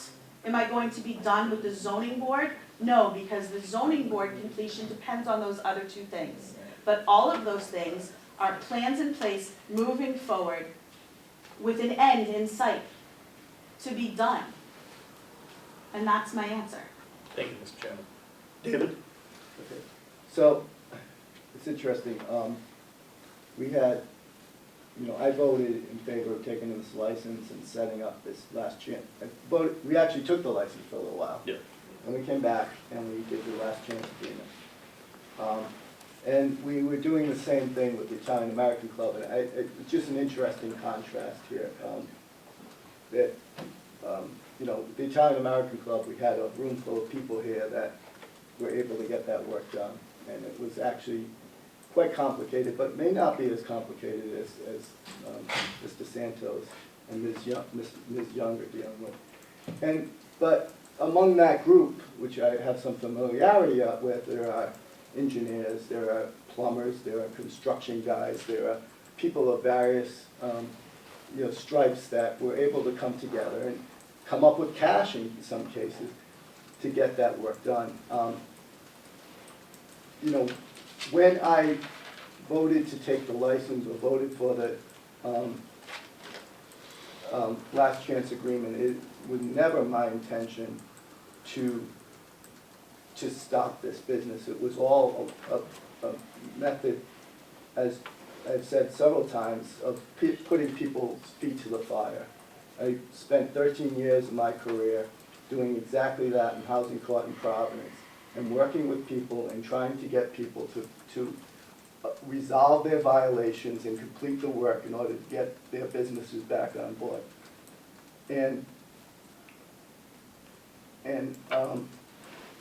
So that was the process that I was looking to complete here. One of the big problems with this particular case has been the septic from the beginning. Went through several machinations, would have had to go through different permitting processes if it had been septic. This new solution, which is this tight tank, seems to be one that works out. That is on the verge of resolution. That is a substantial bit of progress. It's interesting, I asked both here and at a previous meeting several questions, having spent 13 years doing building code and code violations, asking very specific questions in very specific ways, and getting answers that I still am not clear that I'm getting good answers. And I just find that for the layman that comes into our offices and the layman that comes before our board, I can see why there's frustration. I can see why there's anger. I can see why, Mr. Santos, he has a short fuse. We know that, and he turns a lot of people off. And that's unfortunate, but as a town, we have to put up with that. That's life. These people, deserve our respect and our help and to resolve these issues, whether he comes in with a short fuse or not. And I feel very strongly about this. And because I think what's happened, first of all, Mr. Zion's problems created an animosity for the town to this situation. I think there was some concern, even from me at the beginning, whether or not this was an arm's length transaction, whether Mr. Zion was still in the background but dumping the ball off so he could get away from things. I think that Mr. Santos's, short fuse and just frustration in general has turned other people off. And I think what we need to be doing is talking about and getting to the point where we resolve this thing. What I see from the notice of intent that needs to be filed is that as far as, what has been done to resolve the violations, looks like it's going to be pretty straightforward, that, there may be some tweaking from the Conservation Commission, but that there's at least some general, that they're on the right track there. But added to that will need to be the question mark of the stormwater management plan. That seems to be something that's in process. Hopefully, this engineer's got his ducks in a row. Hopefully, he can, working with the, Conservation Commission, get a resolution to that issue. And then, hopefully, and then they ask for their relief before zoning and get planning board approval. This is a large piece of property on, a commercial area of town, across from a dump, in the middle of the wetlands, actually. But, I would like to see it be used in a way that it has a future and the business there has a future. And I just think we all need to come together and move it forward together. I agree, the applicant isn't blameless. They've had some issues. I agree with that, and I think they will admit to that. Absolutely. And that money is always gonna be an issue that's floating in the back of all of these things. I asked it on several occasions before they paid for it. Okay, you say you have the septic, do you have the money? Do you have the money? It's not, sometimes it's not about, intent or desire, it's about having the financial wherewithal to get the job done. So, we're seeing some progress, we're seeing, you know, and again, I just see, I just want us to move forward. I just think, you know, I mean, you know, the famous reset button from Hillary Clinton, but I think there needs to be a reset. I think we need to start and say, okay, how do we help these people? How do we get them through this process? And how do we get this done? So I guess there's already some disagreement that there's no way to help them, and that there's already some, you know, pushback from that. And that's what I feel like is out there, that there's people out there that say, no, we're not gonna help these people. These people don't deserve our help. Oh, they absolutely do. And I think, you know, I'd be ashamed of us as a town if we don't get them through this process. I would just say, David, though, I think you're sort of putting some blame on the town people, and I haven't seen that. I've seen, you know, the notice of intent filing as an example. That was a relatively simple thing to do, and it wasn't done. So I'm just gonna stick up for the departments. I think that was a little bit unfair. Whether we choose to work with them and move ahead, let's keep talking about that. Before we go any further, I did want to ask Rick if you could talk a little bit about, we heard that there may be some sewer line rundown 1A. I don't know anything about that. There is a proposal for a privately owned sewer line, privately funded, privately owned, privately constructed line for the Goldies property. But there is nothing as far as a town financed or constructed project on the books. Okay. So, I have a question. Sure. So when was that proposed? It was proposed about 6 months ago or so, but it's not even in the design stages. I believe they're still currently doing the survey, and And so if they built a privately owned sewer, does it only go to their property? yes. And how long does that typically take from this point forward? If it was gonna happen? And Well, then it would need to go through the Sewer and Water Commission for approval. Conservation Commission. Probably modifications of plans, and then back for approval again, and then seek a permit from Mass DOT for the purposes of the construction, and then construct the sewer. So it's not practical that it's gonna be done within the next few months. But like years? Year, maybe, 2, depending on how quickly they choose to move. But also, if it's private, it probably doesn't come into play at all. Right, If it's not a public sewer, Right, they probably don't other say properties anything. could probably connect with the permission of the owner, but that's a different permitting type situation. So it's not, so you won't accept it, the town's not likely to accept it No, as because theirs. I believe, David, this is gonna be a dedicated service for that property.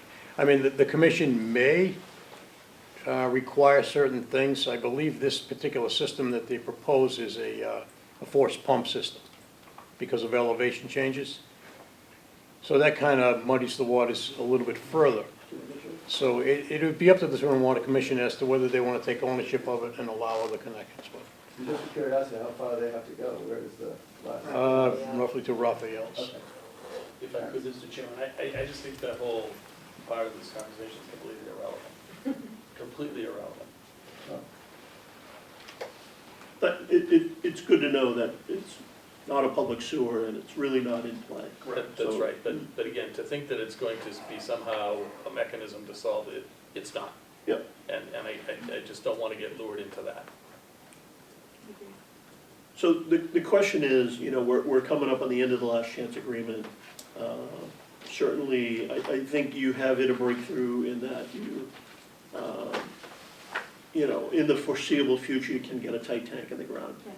I think you still have a long way to go. So the question for the board, and David, you seem to be walking down a path toward maybe making a suggestion, but where do we want to go and what do we want to try to do? Did you have something in mind, or? Well, see, they're approved, as of the 31st, what's their status? They would have no permit? The license they have is in effect through the end of the year. October is just when the renewals all start and all that kind of stuff, so. So, And the zoning petition is in January, right, the 90 days.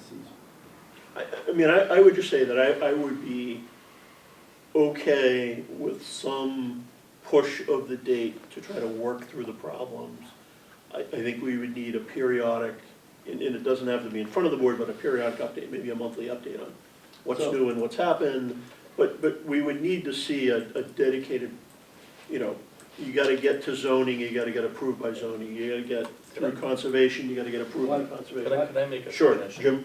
So, by the end of October, which is where this current arrangement winds up, could you put on a piece of paper, because you talked earlier about made-up dates, arbitrary dates, whatever it was, words you said, and then suggested 3 months, which is nothing more than another arbitrary made-up date. 6 months. 6 months, whatever it was arbitrary made up.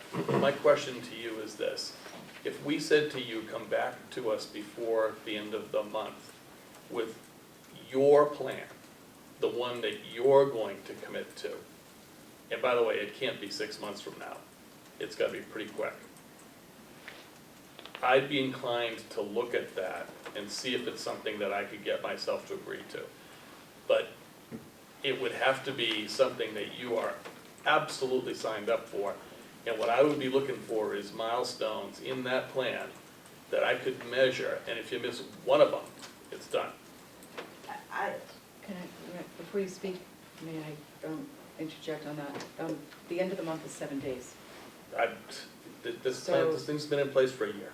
However, I would not want Melissa and Jay to be put in a position to come up with a plan that's not realistic. So to please the board, don't say you can have everything done in 3 months. You'd have to consider, and I don't know if it's possible in 7 days to go to, look at all the board's schedules. Maybe we'd give it another week, but just Right, pretty but my quickly, there point needs to is, be. There's a lot of plan. moving pieces, right? It's almost like a chess game, because again, it's layered where things happen not simultaneously, but, so you have board dates to consider, you have the engineer's plans. I mean, Melissa already said 6 to 8 weeks from her installer for the tight tank. So if that's the case, then I would caution you to look at the 8th week as your date for the installation, not the 6th week. So don't set yourself up for failure in your scheduling just to try to please the board. It has to be realistic. And if it's realistic, this board, I'm sure, will give it the consideration it deserves, but you have to, again, know when the board meetings are going to happen, because it may well end up being up to 6 months. So it's not an arbitrary date, 6 months. It's a date considering that there's 2 major projects that have to be done, notwithstanding approvals of those projects. So it's not, again, this whole notice of intent, which seems to be one of the biggest problems here, it's not something that's filed in a day and approved in a day. It's prepared, it's filed, and then it's heard before a committee. And then it may be adjudicated at that meeting, it may be adjudicated at another meeting. So a lot of these things that are going to be their burden are sometimes beyond their control. So again, I don't think that 6 months is an arbitrary date. I actually gave it some thought as to the components that need to be done and the approvals that need to be considered with that and the timing of that. Let me just go to Jim real quick, and then I'll come back to you, Okay, David. just a few things I want to touch upon. There was a comment made that the last chance set them up for failure. That is false. The last chance agreement was negotiated by their attorney. We presented it to them, they signed it, they agreed to it. The reason we did the last chance agreement was to avoid a revocation hearing. We made it clear, your board made it clear to them, we didn't want to go through that process. Because it is a process, it's not simply, we give them 6 more months, if they don't do it, we're back here again, we're back and forth. There's a whole hearing process you have to go to. We signed that last chance agreement to avoid that hearing process, because many people thought we would be back here, because we have a history with this property. I've been dealing with it personally since 2015. They came before myself and the department heads in 2016, signed off that they acknowledged all the violations, they understood them, they fixed them, Then when we were back here a year later, I wasn't comfortable dealing with them one-on-one. I brought it to your board. Your board signed the agreement with them after they had negotiated in good faith. I'm not comfortable really meeting with them and trying to work it out behind the scenes with department heads because it doesn't work. It hasn't worked. We've done it multiple times. If they're coming back here, they should come back before your board during a formal hearing or something, because this behind the scenes with emails and everything doesn't work because it isn't adhered to. It's back and forth and people speaking over other people and they can't get a word in edgewise. I've done it enough times, I know what the end result is going to be.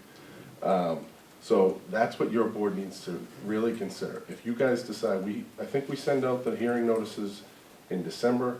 You guys are set to renew, not the hearing notices, the renewal notices between now and December. The 18th of December is the last time this year that you can renew it. So if you guys renew it then, great. It's probably another year on the books. But I do want the board to understand that, because if we give them 6 months and we're back here, that's gonna be another 6 months. We're gonna involve town council. We've avoided town council because one of the items in this agreement was that they pay all the town's attorney's fees on this thing. I've tried to avoid that because I understand money's tight. But we will be back here, and next time I probably would suggest the town council's here to lay out everything, because he did that last time, and it was real clear. So it's just my 2 cents. Jim, with all due respect though, I wouldn't conflate dealing with the property since 2015 the same as dealing with the current owners since 2016. Like that extra year. No, I dealt with them personally. I understand, but they didn't own the property, so they didn't have as much control or any control as the owner did. I never dealt with the owner. Regardless, I think dealing with the property is different than dealing with the current owners. So you're gonna get back to me? Yep. So I like Jim's idea. The only thing that I would suggest is that we don't do it as soon. Let's give them a few weeks to get some stuff done so that we feel more comfortable with the plan. So if in the next few weeks they've gotten a firm, right now they don't really have a firm date for the installation of the septic, the tank. Right now, and they won't have that right away. Maybe if we put it off a few weeks, we get a firm date or it's in. If we give them a few more weeks, they've already filed with conservation. Maybe that will give us all some more comfort. What's the date of our next meeting? Is it like the 13th or something? Is that a very busy meeting? No, we have the classification hearing. We have Okay. everything, yeah. So far. How would that be? It'd be fine. I want to just, before I get too agreeable with that, so did I just hear you say, Jim, that if we renew the license on December 18th, which is the last meeting we'll have, that this will be on the books, it'll be an operating business for another year. So that concerns me too, is that, and I'm just being honest here, that I can see this happen. All of a sudden we extend the license and now that's basically another year. Boom, right there, regardless of any other agreements we make, that'll turn into another year because the license is good for a year. I don't, I hear what you're saying, I hear what you're saying, but it comes down to the same thing over and over again. And that's, I don't understand why what we have in front of you is mutually exclusive of running a business. How our license is worded right now, we are in compliance with our licensing. So running a business, selling cars out of our front yard, we're in compliance with that. We're not doing outside repairs, that's in front of the zoning board. We can't do any of that until we get approval and relief from the zoning board.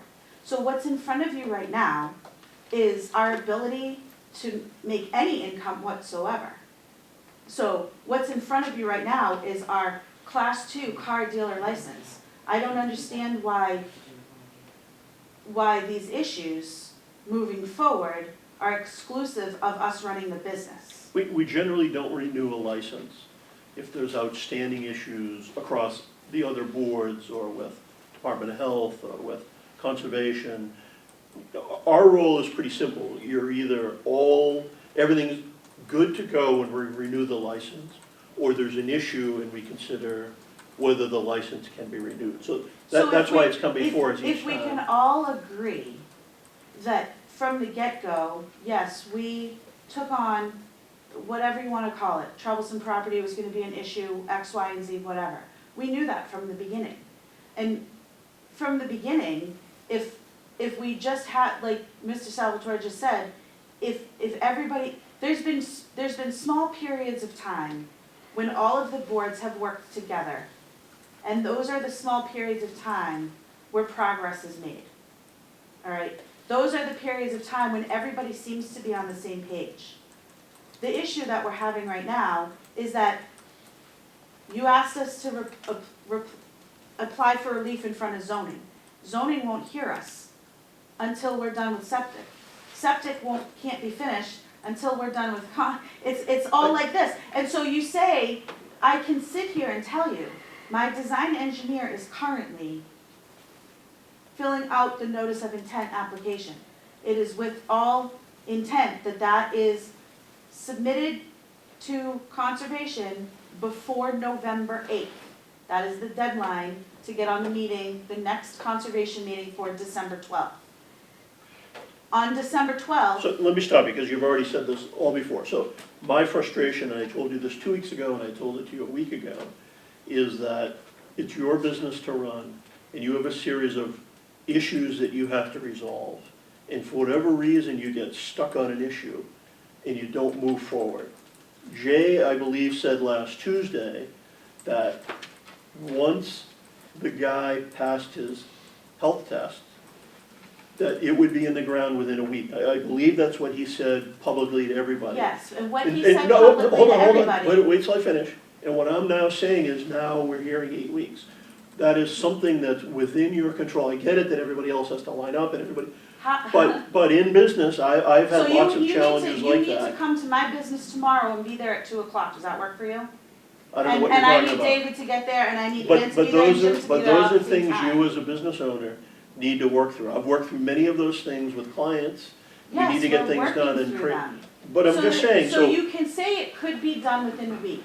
but He the- said it the would be done within a week, so don't And that say can- something. The septic installer can have it done within a week, but now I have to have, But you knew you needed an LSP, you knew you needed an engineer, you knew you needed a health department person, whatever. I'm just saying, whatever. you sometimes We are can- saying things that, for whatever reason, they can't happen. That's fine, I didn't And we say just it. need to know that if we're gonna I'm push telling this and you give you a today, chance. In front of the board, when we started this, I thought I was gonna be very straightforward and very quick, and all of these other issues were brought up, and you asked me not to bring them up, and they were all brought up, is that I gave our progress, and the progress is that the design engineer passed the exam, we are in the process of scheduling everyone to be on the property, and for the tank to be delivered.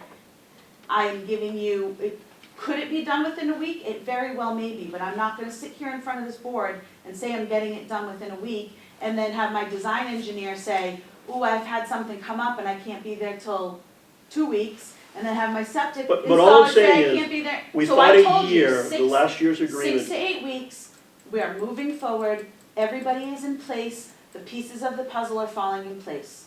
I have a notice of intent that is being filed before the 8th of November. Okay, let me stop, because you're starting I'm to going repeat back it. in front of the zoning Okay, board let's on the stop. 2nd of Let's stop right January. here. So- Those are the issues.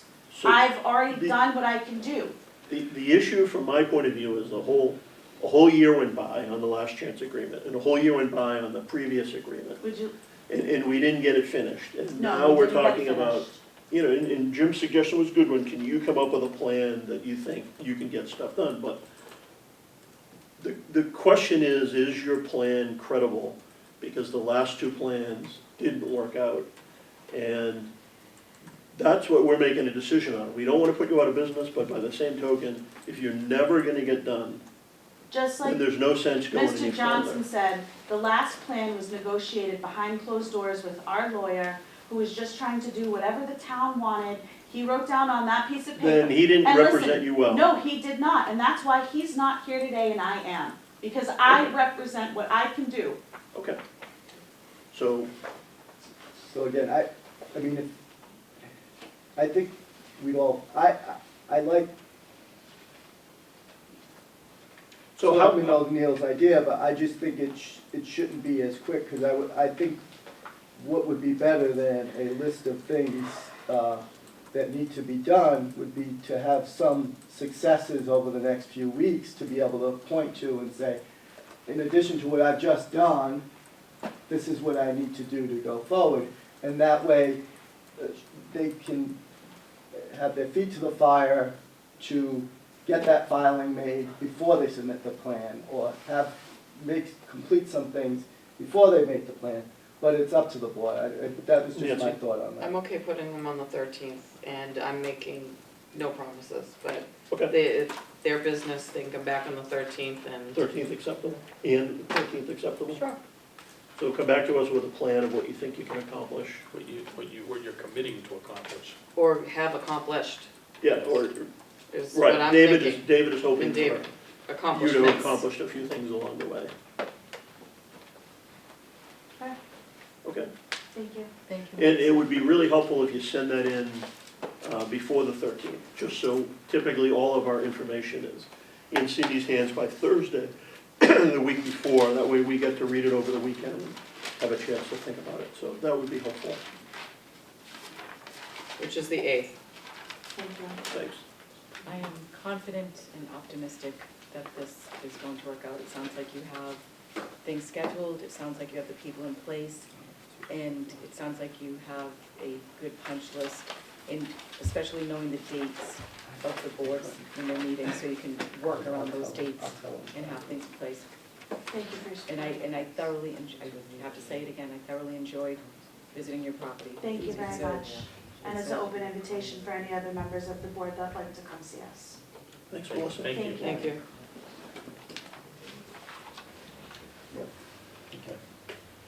We still haven't done open forum. Is there anybody here for open forum? So as you know, just I'll tell for the camera, but open forum, you can make a comment. You know, I'll give you 2-3 minutes. We can't really respond due to open meeting law, which is unfortunate. We'd like to always respond, but we can't. So, Bill? Yes, when I learned that you were meeting here tonight, I wanted to take this opportunity to say that I enjoy the quote from Plato on the wall in back of you, but I would wish that the police commissioners and the chief would add another quote from Plato, where he said it best: "There is no greater love than that which one warrior has for another." And we need a little bit more love in this room. Thank you, Bill. Didn't know you'd be talking about love. Okay. Town administrators update? Just a couple of things here. Foxborough pilot, I know this is kind of a standing item. They tentatively set a date to meet with them. They've actually asked to extend it out to January, but we've agreed to December 18th. I like December, so it'd be good to Sounds get like them in before December the end of 18th the is gonna year. be a busy meeting, so, that's what it is. The industrial road, land sale, council's advised that the Board of Selectmen needs to further clarify their vote, so, we can close on the parcel. She suggested the language written here. This is more or less just to reaffirm your vote, and, David, you're an attorney, so the legalese, she wants to have it by the books.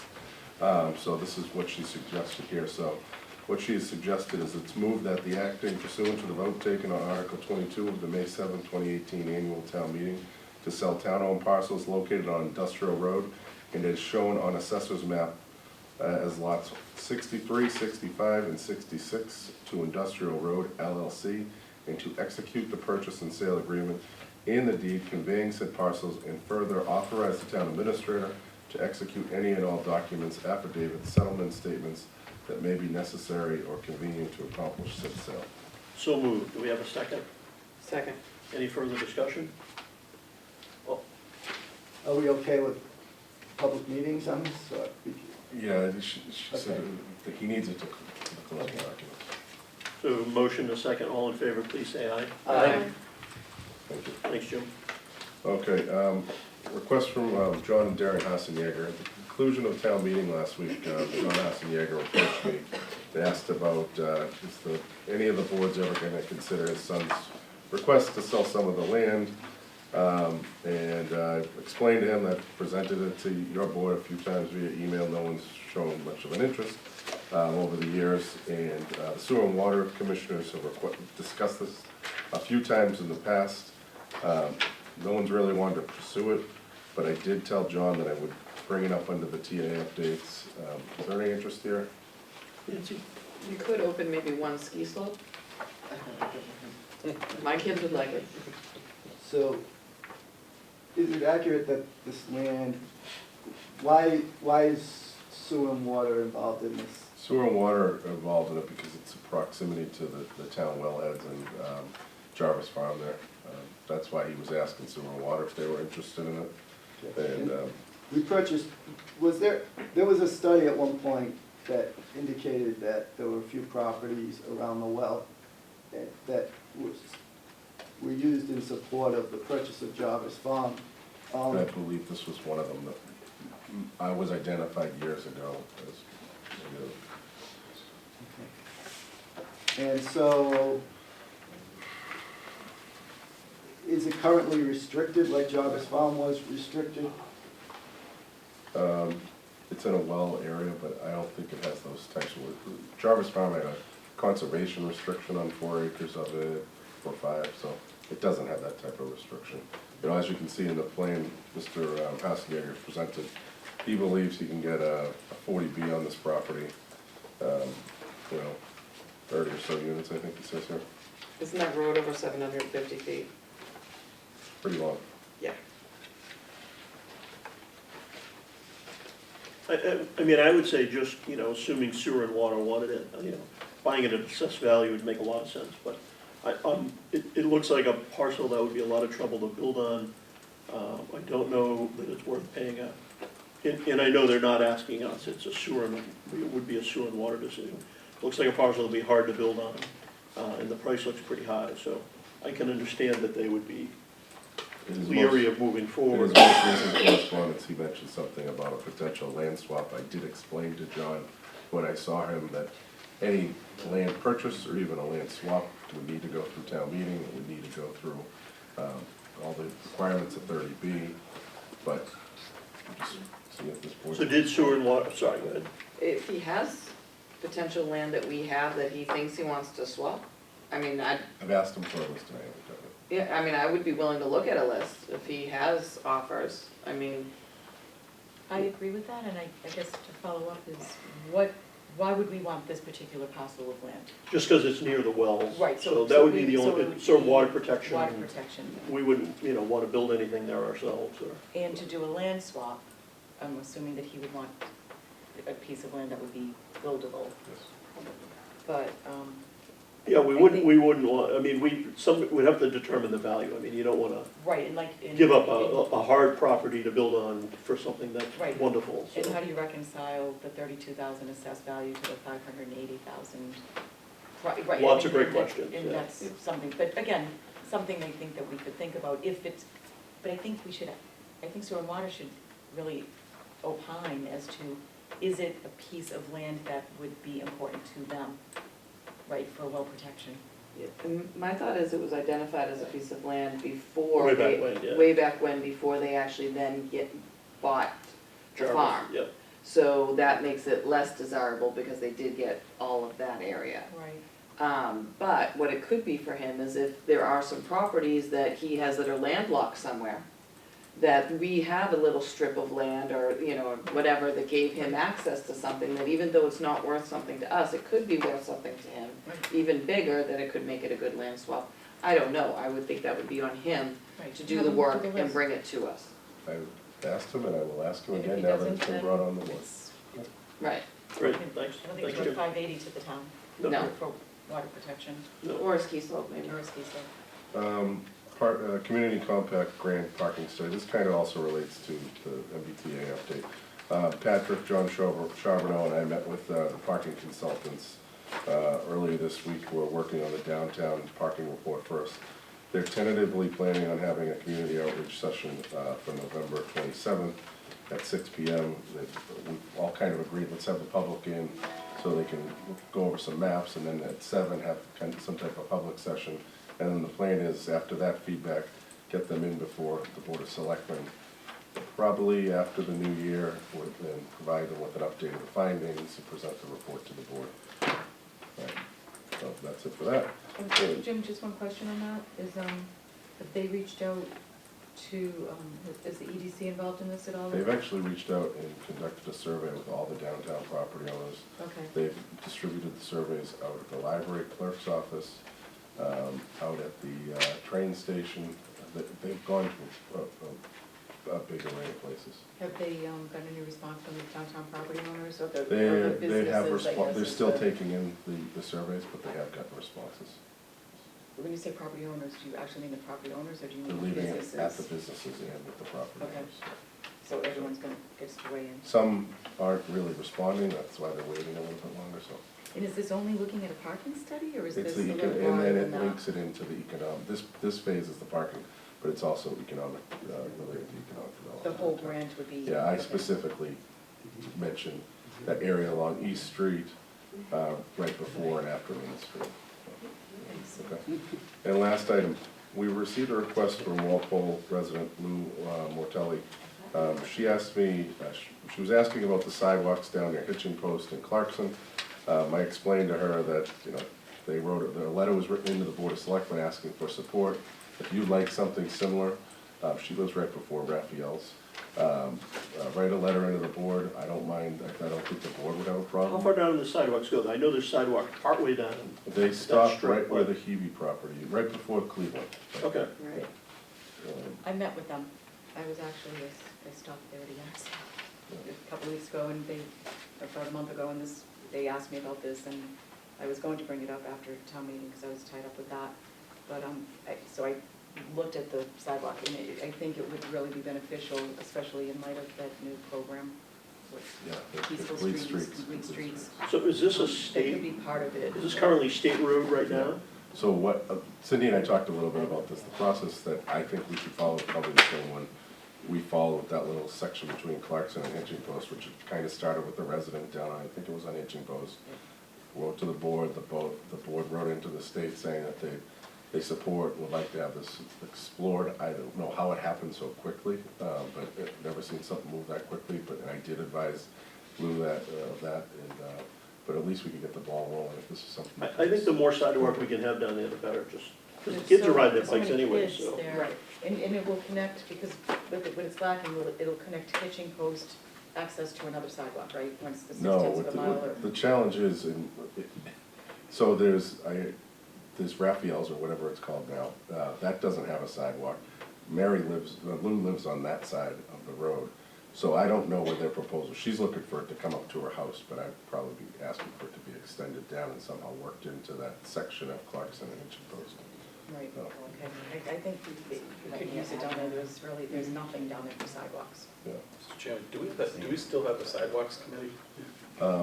We have a committee, but they're not active, and I don't believe there's any members on it. I don't Still think in there's any progress. members either. Scratch that idea. But pretty much the Board of Health, when it comes to planning board business, the Board of Health is usually the ones who write the recommendations about sidewalks and things like that, that we could look into it with them. So maybe that's a course of action is to go to the Board of Health. Yeah, so just reading the board here, I can go ahead and write a response to the state, Yeah, saying I'm that the town's supportive of it, and Yeah.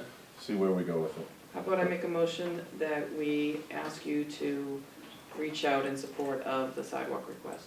I'll second that. All in favor, please say aye, Aye. especially if they'll pay for it. Right. It's part of the reconstruction. Even better.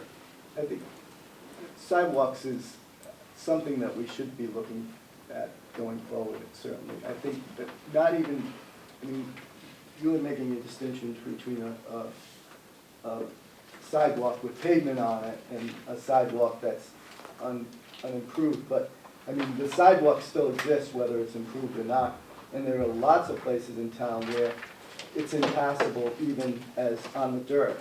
And we need to be starting to look at that, especially on some of these main roads as a primary.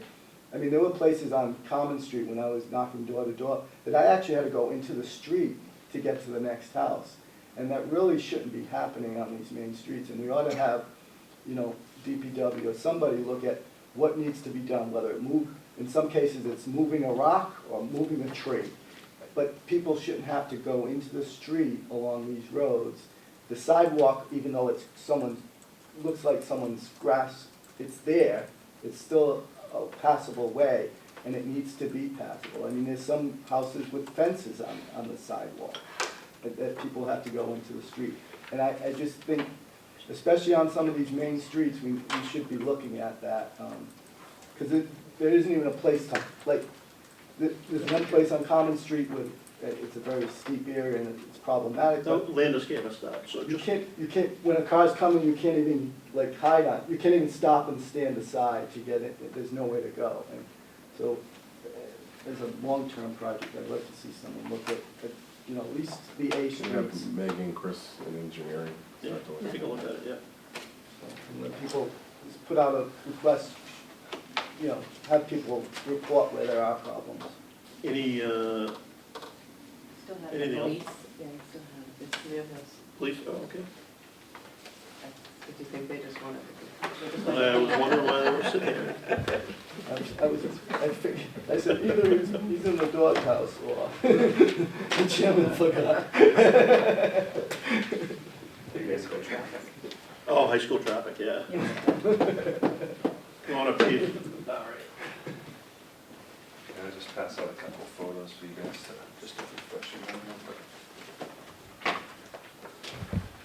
So did you? Yeah, of course.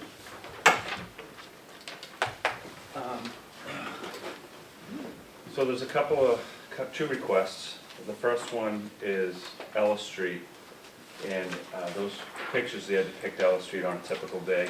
Sometimes it's worse than that, sometimes it's not as bad, but essentially what's happening is that kids are parking that go to the high school on both sides of the street. So the school buses are having a very difficult time getting through there.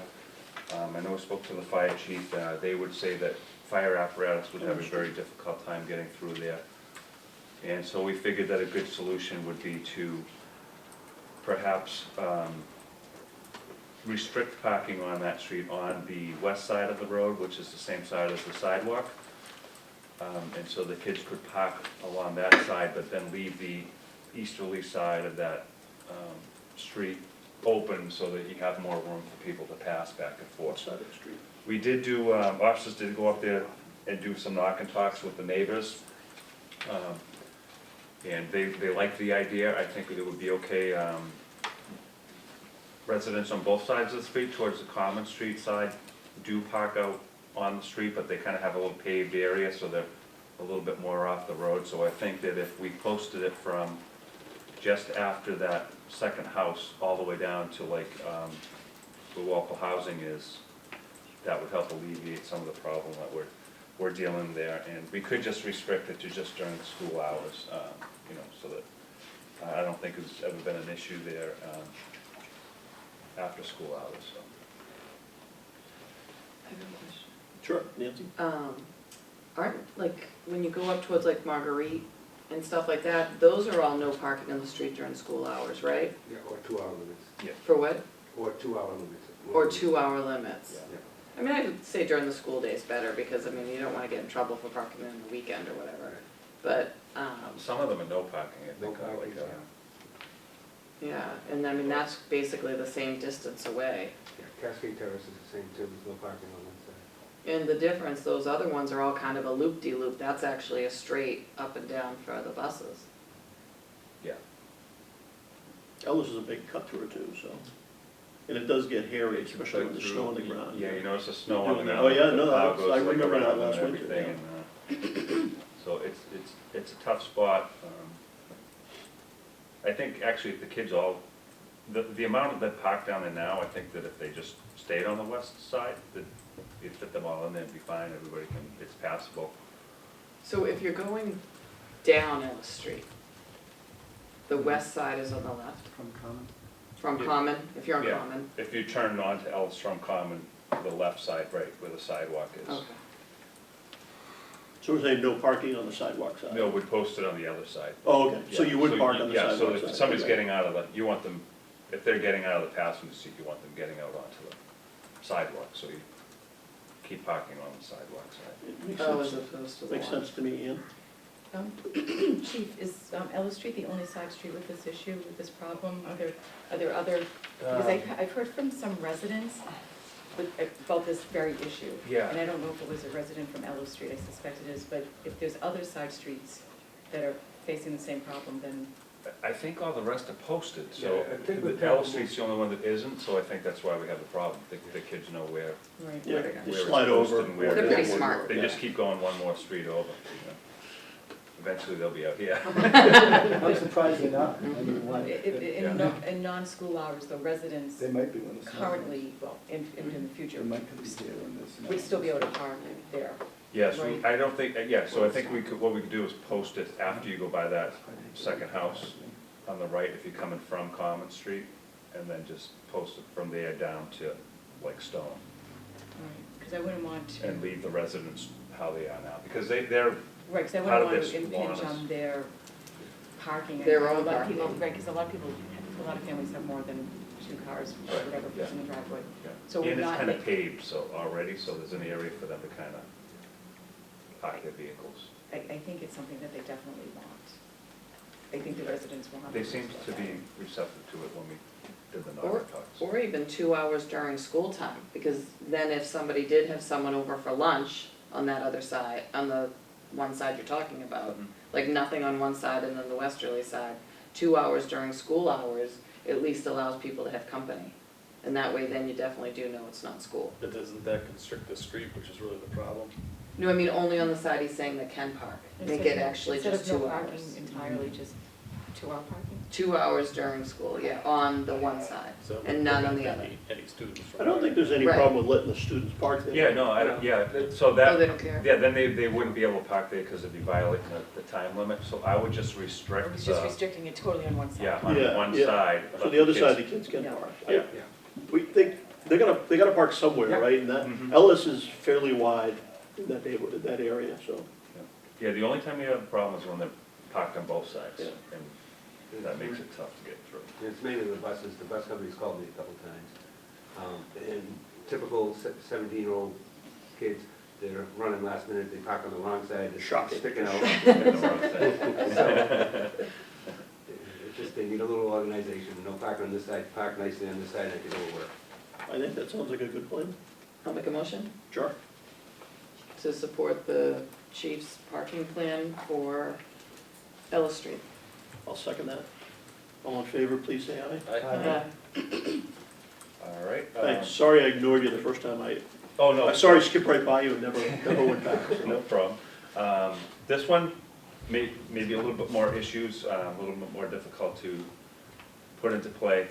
But the problem that we have is the high school, the 15 minutes of chaos, you know, that before and after school. But it's 15 dangerous minutes. It's, what we're seeing is vehicles that are coming to drop off or pick up students, and they're parking on the same side as the high school, basically facing out towards Common Street, and they're stacking from the entrance to the high school, the most westerly entrance, all the way down as far in as past Cascade Terrace some days. What this does is it creates a situation where vehicles are pulling up, they're letting kids out on the roadway side, so they're being exposed to passing traffic. There's obviously less room for people to get by the other 2 lanes, especially if there are trucks and that type of thing coming through there. The other issue we have is kids, students that are getting out and cutting between vehicles. After school, it becomes a real big problem because the kids, once they start going down the sidewalk, they have to cut like in between vehicles that are parked waiting, and they're crossing the street, and it's causing a problem, you know, with crossing against the grain of traffic and everything.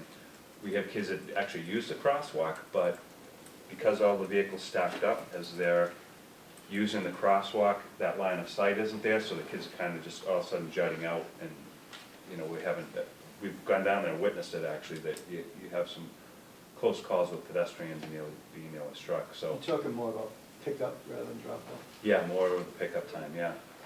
So, so we came up with a few different solutions. Obviously, one is to just leave it the way it is and try and mitigate it the best we can. The other was to try and ask parents to help out and maybe pull in off and into the driveway. Detective Songa could attest that we've tried those types of things in the past. It doesn't last long. And then the third option, which I think is the best option, is to relocate and divert the traffic that is on Common Street and get them into the driveway. So pull into that first driveway. We've made it so that we could get rid of all of the special needs vans that are all lined up on the right-hand side, just as you go past where the offices are. We can take them, move them in the back, or the side, we're gonna move them back or the side, I forget. Move up forward. Further, okay, further up. The way we do the buses now, they go in kind of the access road, they go around the building, and they face out, so that we have 2 lanes that go out once the buses go out and onto Common Street in that middle driveway. So if we open up that, the main driveway, we can get all of the traffic off of Common Street, have them stack up from where the buses are all the way back in the driveway. We think we can get them all in there, pretty much. So would they be 2 rows? There'd be 1 row, and from all the way to where the buses go out, those double lanes, all the way back to that entrance. Well, even So if where it would didn't you do it move it 100%, it would still be, most of them would be inside the school property. Right, most right, cars yeah. now, so it would be much better than what you have. But some people like to be on the curb, so their kid can come quick. I That's know. your problem. So that's where you're gonna have the issue. Cut You that have- off, yeah. The problem is that people don't wanna come into the school because Agreed. it's difficult to Yeah. get out. So Yeah. they've made arrangements to park You outside, have to we can force go them here, all we in. can go here. They run down the grass. If we can get them to go, I can't guarantee that all will fit in there, but it'll relieve a lot of the, But you could double lane them there. coming over Common Street, regular Cascade Terrace, that's very dangerous there, and kids tend to come out and meet at Clash Street. We've all been there in our life. Yeah. The problem with double laning them is you have, sometimes the teachers are coming out and they're trying to back out, and then you need enough room to pass everybody else. So if your kid comes out first, you're gonna back out, But kind you of go think you by get them all everybody. in a single lane? Yeah, That's what we're gonna try. yeah, we're gonna try it. Have you talked to the schools about it? I'd wanna Yes, make sure they so buy into. we all met up there, Link, Steve Bush, Mike Friska, guys from the police department, we all went down there, we just sat there and watched the chaos unfold one day, and we collectively came up with these options, and obviously the last option is to extend the driveway to that first entrance, the service entrance. That's a cost, because, you know, we're talking tree removal and paving that whole area. I know Jim doesn't have the money to swing that one right now, so we think that this is the most viable, most safe option to get vehicles off of Common Street and make it safer for the kids to cross and to get in vehicles and get out of vehicles. And how will you actually get them to go in the driveway? So we would post it from about Cascade Terrace to the first driveway entrance, no parking, standing, or stopping. And then it would take some time to Correct to the educate, behavior. and would have to be up there and direct everybody in, show them how it's gonna I be think stacked up. I think if there is room to go, that people will feel like they have to go. Like if you're on Common and there's nobody in front of you and there's still room to go into the high school, I don't think many people are just gonna sit there and have all these people lining up behind them saying, you know, let's go into the chute, you know? So I think that part of the problem now is no one goes past. The entrance, yeah, agreed. Yeah. Right, yeah, One or exactly. two, once in a while, like if I come in from the other direction, I'll come in and then go, which works out actually, go in front of the crosswalk, which, that's another issue. The people coming the other way, what are they doing? Are they going down, like, They go down and turn around, or they go up in So- like Mass Ave. So that's the other problem, is sometimes when they're coming from that direction, they'll go up like Mass Ave and come back out, and then, so now you've got right? all of the traffic lined up on Common Street, and get a whole line of other cars on Mass Ave that are trying to get out, and it's just, I know, it's just causes all So we're congestion. talking Where option is- 3, right? That's Is why what I you're would not read. proposing? Yes. Because option 3 can be implemented as soon Right as we away, get the buy-in for the vans. We So could we post doing it, we the could get vans? out there and direct everybody in, do some education for a couple of weeks. I don't know where the vans go. They The parked vans. up for, we're trying to move down to alleviate more What about the cars kids? into the, Can they go through, why, what about using the cafeteria for them, coming in that way? We talked about that. That's not a good option no, for them? getting out from the buses and the kids there and, 'Cause it's the teachers handicap, trying to get out with handicapped Oh, kids handicap. and they're backing out. We try to make it the safest for the handicapped kids out front there. how many, yeah, 'cause some of the vans aren't handicapped either, they're just, like there's other. Yeah. Can we separate the two, maybe?